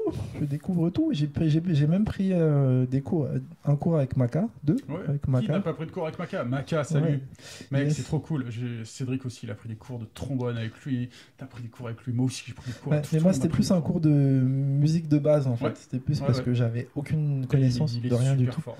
Yes. En tout cas, n'hésitez pas. Si vous avez envie d'avoir un bon cours de musicalité, demandez à Maka. C'est super chouette. Macarena. Yes. Et Bon Jovi alors? Ah, bah, Ça va jusqu'où ton amour pour Bon Jovi? ah, Bon Jovi, Tu serais c'est... prêt à te le graver sur le bras et tout? il se trouve que je l'ai fait. Oh là là, Bon Jovi, c'est une longue histoire. Je peux dire histoire d'amour, ça fait bizarre ou pas? Allez, ça passe. c'est une longue histoire d'amour. Avec Bon Jovi, en fait, c'était. Je sais plus, j'ai eu une petite période quand j'étais ado. Je sais plus, vers l'âge de 15 ans, je crois qu'il y a une fille qui m'avait brisé le cœur à l'époque. Je sais pas si. Non, je vais pas te citer, mais voilà. Et du coup, je me suis mis à écouter du Bon Jovi et puis j'ai commencé à comprendre un peu les paroles et j'ai trouvé ça trop chouette en fait. Et puis. Et du coup, à l'époque, je me suis dit, Bon Jovi, c'est génial. Et j'ai écouté tous les albums, il y en a plein. Et c'est du Bon Jovi. Hein. Enfin, après, c'est très cheesy, c'est très. C'est niais. C'est très niais, quoi. C'est tout ce que tu veux nier, mais c'est hyper romantique. Et moi, j'adore. Je suis hyper niais, en fait, comme mec. Les gens ne savent pas. Mais je suis hyper niais. Et du coup, j'adore l'amour pour toujours et tout ça dans les paroles. Pour moi, ça me parle trop, en fait. T'es un romantique qui ne le montre pas, quoi. Et du coup, je les ai vus en concert. Je suis allé les voir en concert. Ils sont venus à Paris une fois, et puis je suis allé les voir en Allemagne, en Angleterre. Ah ouais, ça va jusque-là. Je suis allé les voir aussi à Londres. Oui. La Mais... fan attitude. Oui, je suis un vrai groupie de Bon Jovi. Du coup, j'ai mis sous mon bras, j'ai mis une phrase de Bon Jovi, du coup, qui dit All About Loving You. Voilà. Attends, mais la prochaine étape, c'est une chorégraphie sur du Bon Jovi. Ça, j'y avais pensé. Ouais. Mais ouais. Un jour, ça fera plaisir. Ouais, du coup, j'ai mis une citation de Bon Jovi sur mon bras. C'est pas spécialement. Enfin, je sais qu'il y a beaucoup de gens qui adressent leurs citations à des gens en particulier, mais moi, je voulais que mon tatouage soit pour moi. Du coup, la citation All About Loving You, ça s'adresse pas à une personne en particulier, mais ça s'adresse à. Enfin, c'est plus le fait de dire que j'aime bien l'amour en général, quoi. Donc, c'est plus ça, c'est plus. Voilà, c'est plus aimer en général, c'est pas aimer, il n'y a personne en particulier que je vise sur ça. Ne soyez pas vexés si vous pensez que c'était pour vous. Ça marche.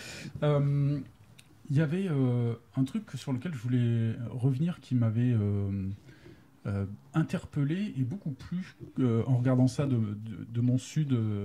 C'était à la rentrée, je regardais un petit peu les sites des écoles parisiennes pour voir un peu quelles étaient les équipes. Et il y a une année, d'un coup, je vois Ritz à Shake, Ritz à Brother Swing, Ritz par-ci, par-là. Je dis putain, mais c'est trop cool comme signal.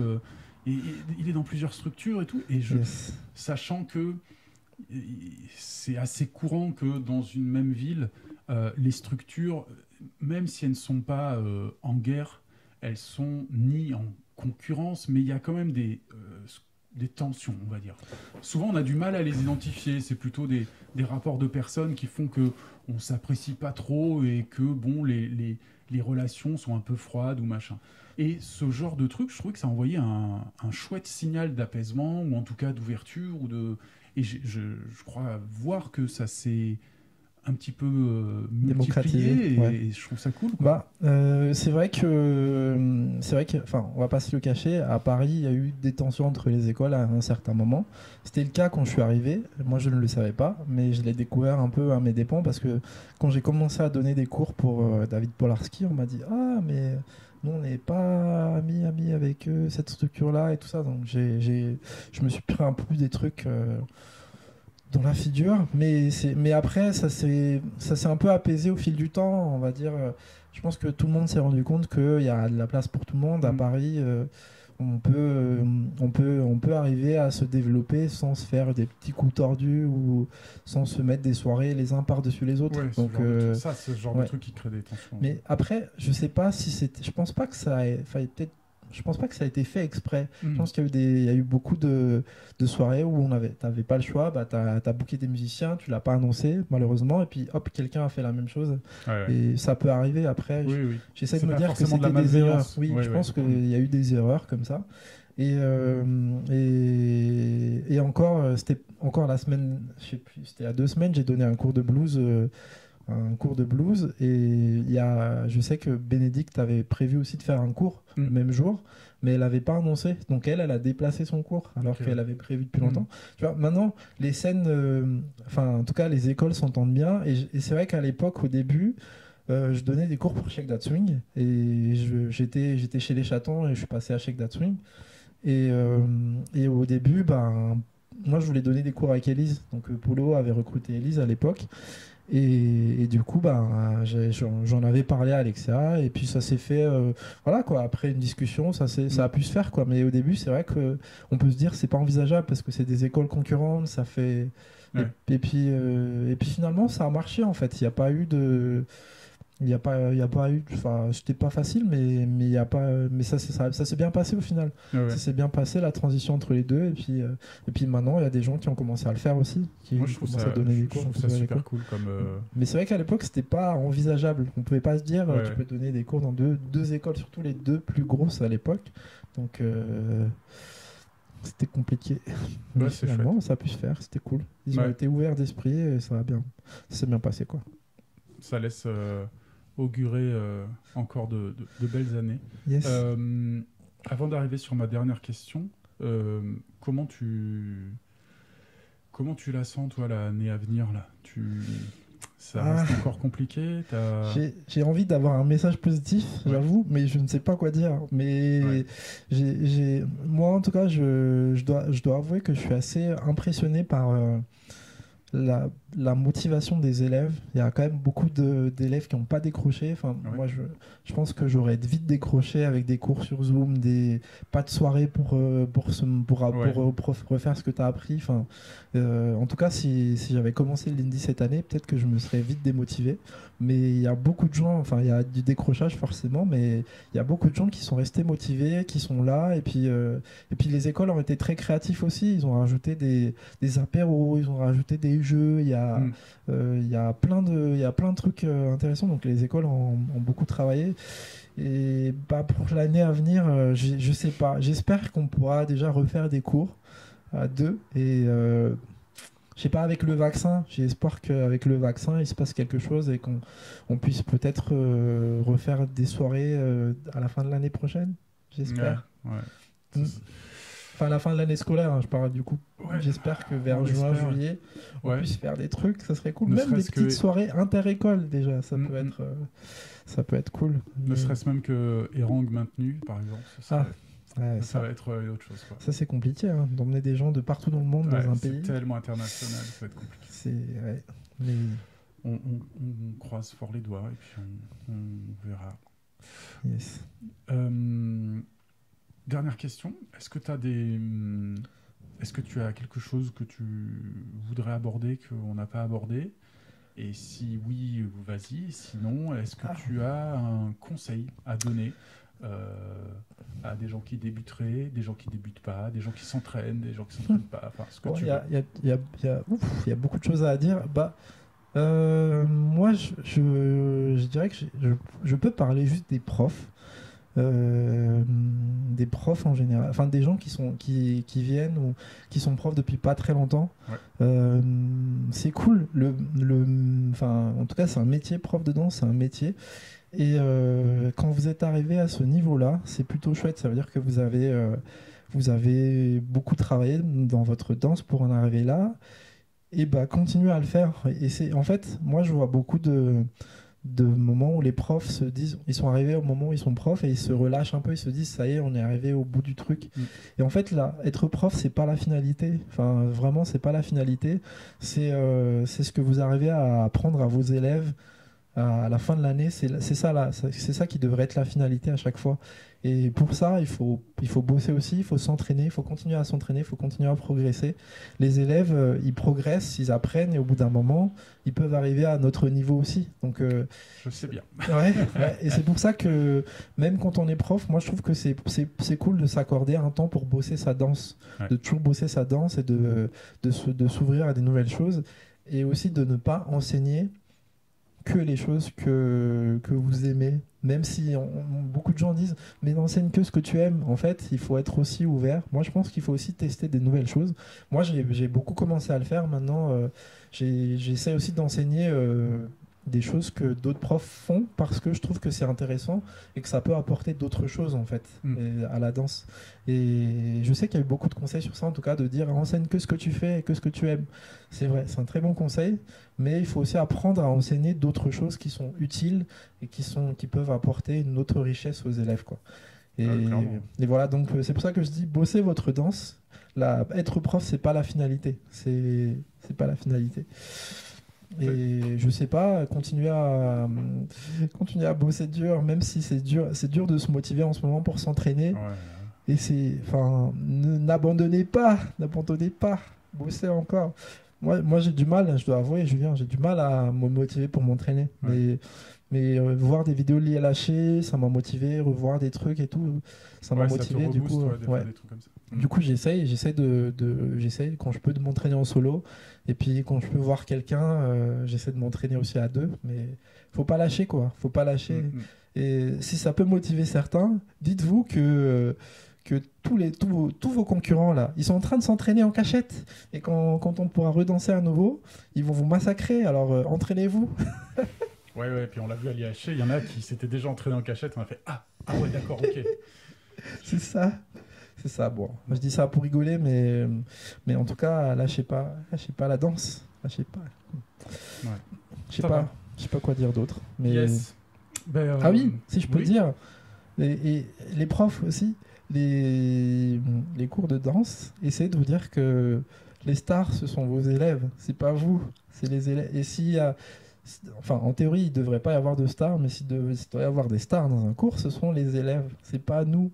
Nous, on est juste là pour transmettre quelque chose et pour que eux, ils deviennent quelque chose derrière, mais pas pour qu'ils se disent ah, mais nos profs, ils sont trop forts. Voilà. Est-ce que tu as senti, toi, un basculement après être devenu prof ou un regard des autres qui changeait en soirée, des personnes qui osaient moins t'inviter, ou des fois quand c'est toi qui allais l'inviter qui te fait oh là là, non mais c'est le prof, et ce genre de truc. Bien sûr, ça arrive. Mais même nous, c'est pareil quand on voit des profs stars, on n'ose pas les inviter. Ouais. Et moi j'ai l'impression qu'il y a un peu ce truc là aussi avec les élèves. Du coup c'est pour ça que moi je me mets toujours un objectif en soirée. Après c'est pas toujours réalisable parce qu'à Paris il y a 500 personnes dans les soirées, donc je me fais toujours une liste je dois danser avec 10 élèves par soirée en fait. Et j'y arrive pas toujours, mais en tout cas je me dis que 10 élèves en vrai, c'est 10 danses, ça te prend 40 minutes en vrai. Donc sur 4 heures de soirée c'est tout à fait réalisable. Donc si tu te dis 10 danses de 4 minutes, c'est pas si long en fait. Donc moi j'essaie de me faire ça pour motiver les élèves à avoir envie de danser avec les profs, que c'est pas si ça fait pas si peur, ça se passe bien en vrai. Ça se passe bien en vrai. Après peut-être des fois il faut 2 danses, mais ça se passe quand même bien. C'est pas et il faut essayer de nous humaniser un peu quoi. On n'est pas on est prof dans les cours, mais en soirée on est juste des danseurs en fait, comme tout le monde. On n'est pas. T'as le réflexe, toi, de faire 2 danses systématiquement? J'essaie de faire ça, en tout cas quand ça me plaît bien. Ouais. Et quand je suis pas trop en sueur, j'essaie de faire 2 danses. Et en tout cas, avec les élèves, peut-être des fois, c'est plus une danse parce que je vois qu'ils n'arrivent pas à se détendre. Je veux pas leur mettre une deuxième fois dans une situation où ils sont pas à l'aise, quoi. Donc je vais les réinviter plus tard après, peut-être, mais pas 2 danses à la suite, peut-être. Mais oui, j'aime bien faire 2 danses avec quelqu'un, souvent. Ouais. Ça me manque, hein, tout ça. Ouais. Ah là là. Merci Rit. Merci à toi. Beaucoup. C'est un honneur de participer à ce truc. J'ai écouté tous les épisodes. Merci beaucoup. C'est super chouette. Super chouette. Bon entraînement alors. À très bientôt. Merci Julien, à très bientôt. Blah blah to the boo blah blah blah them bye blah blah to the boo boom blah blah swing.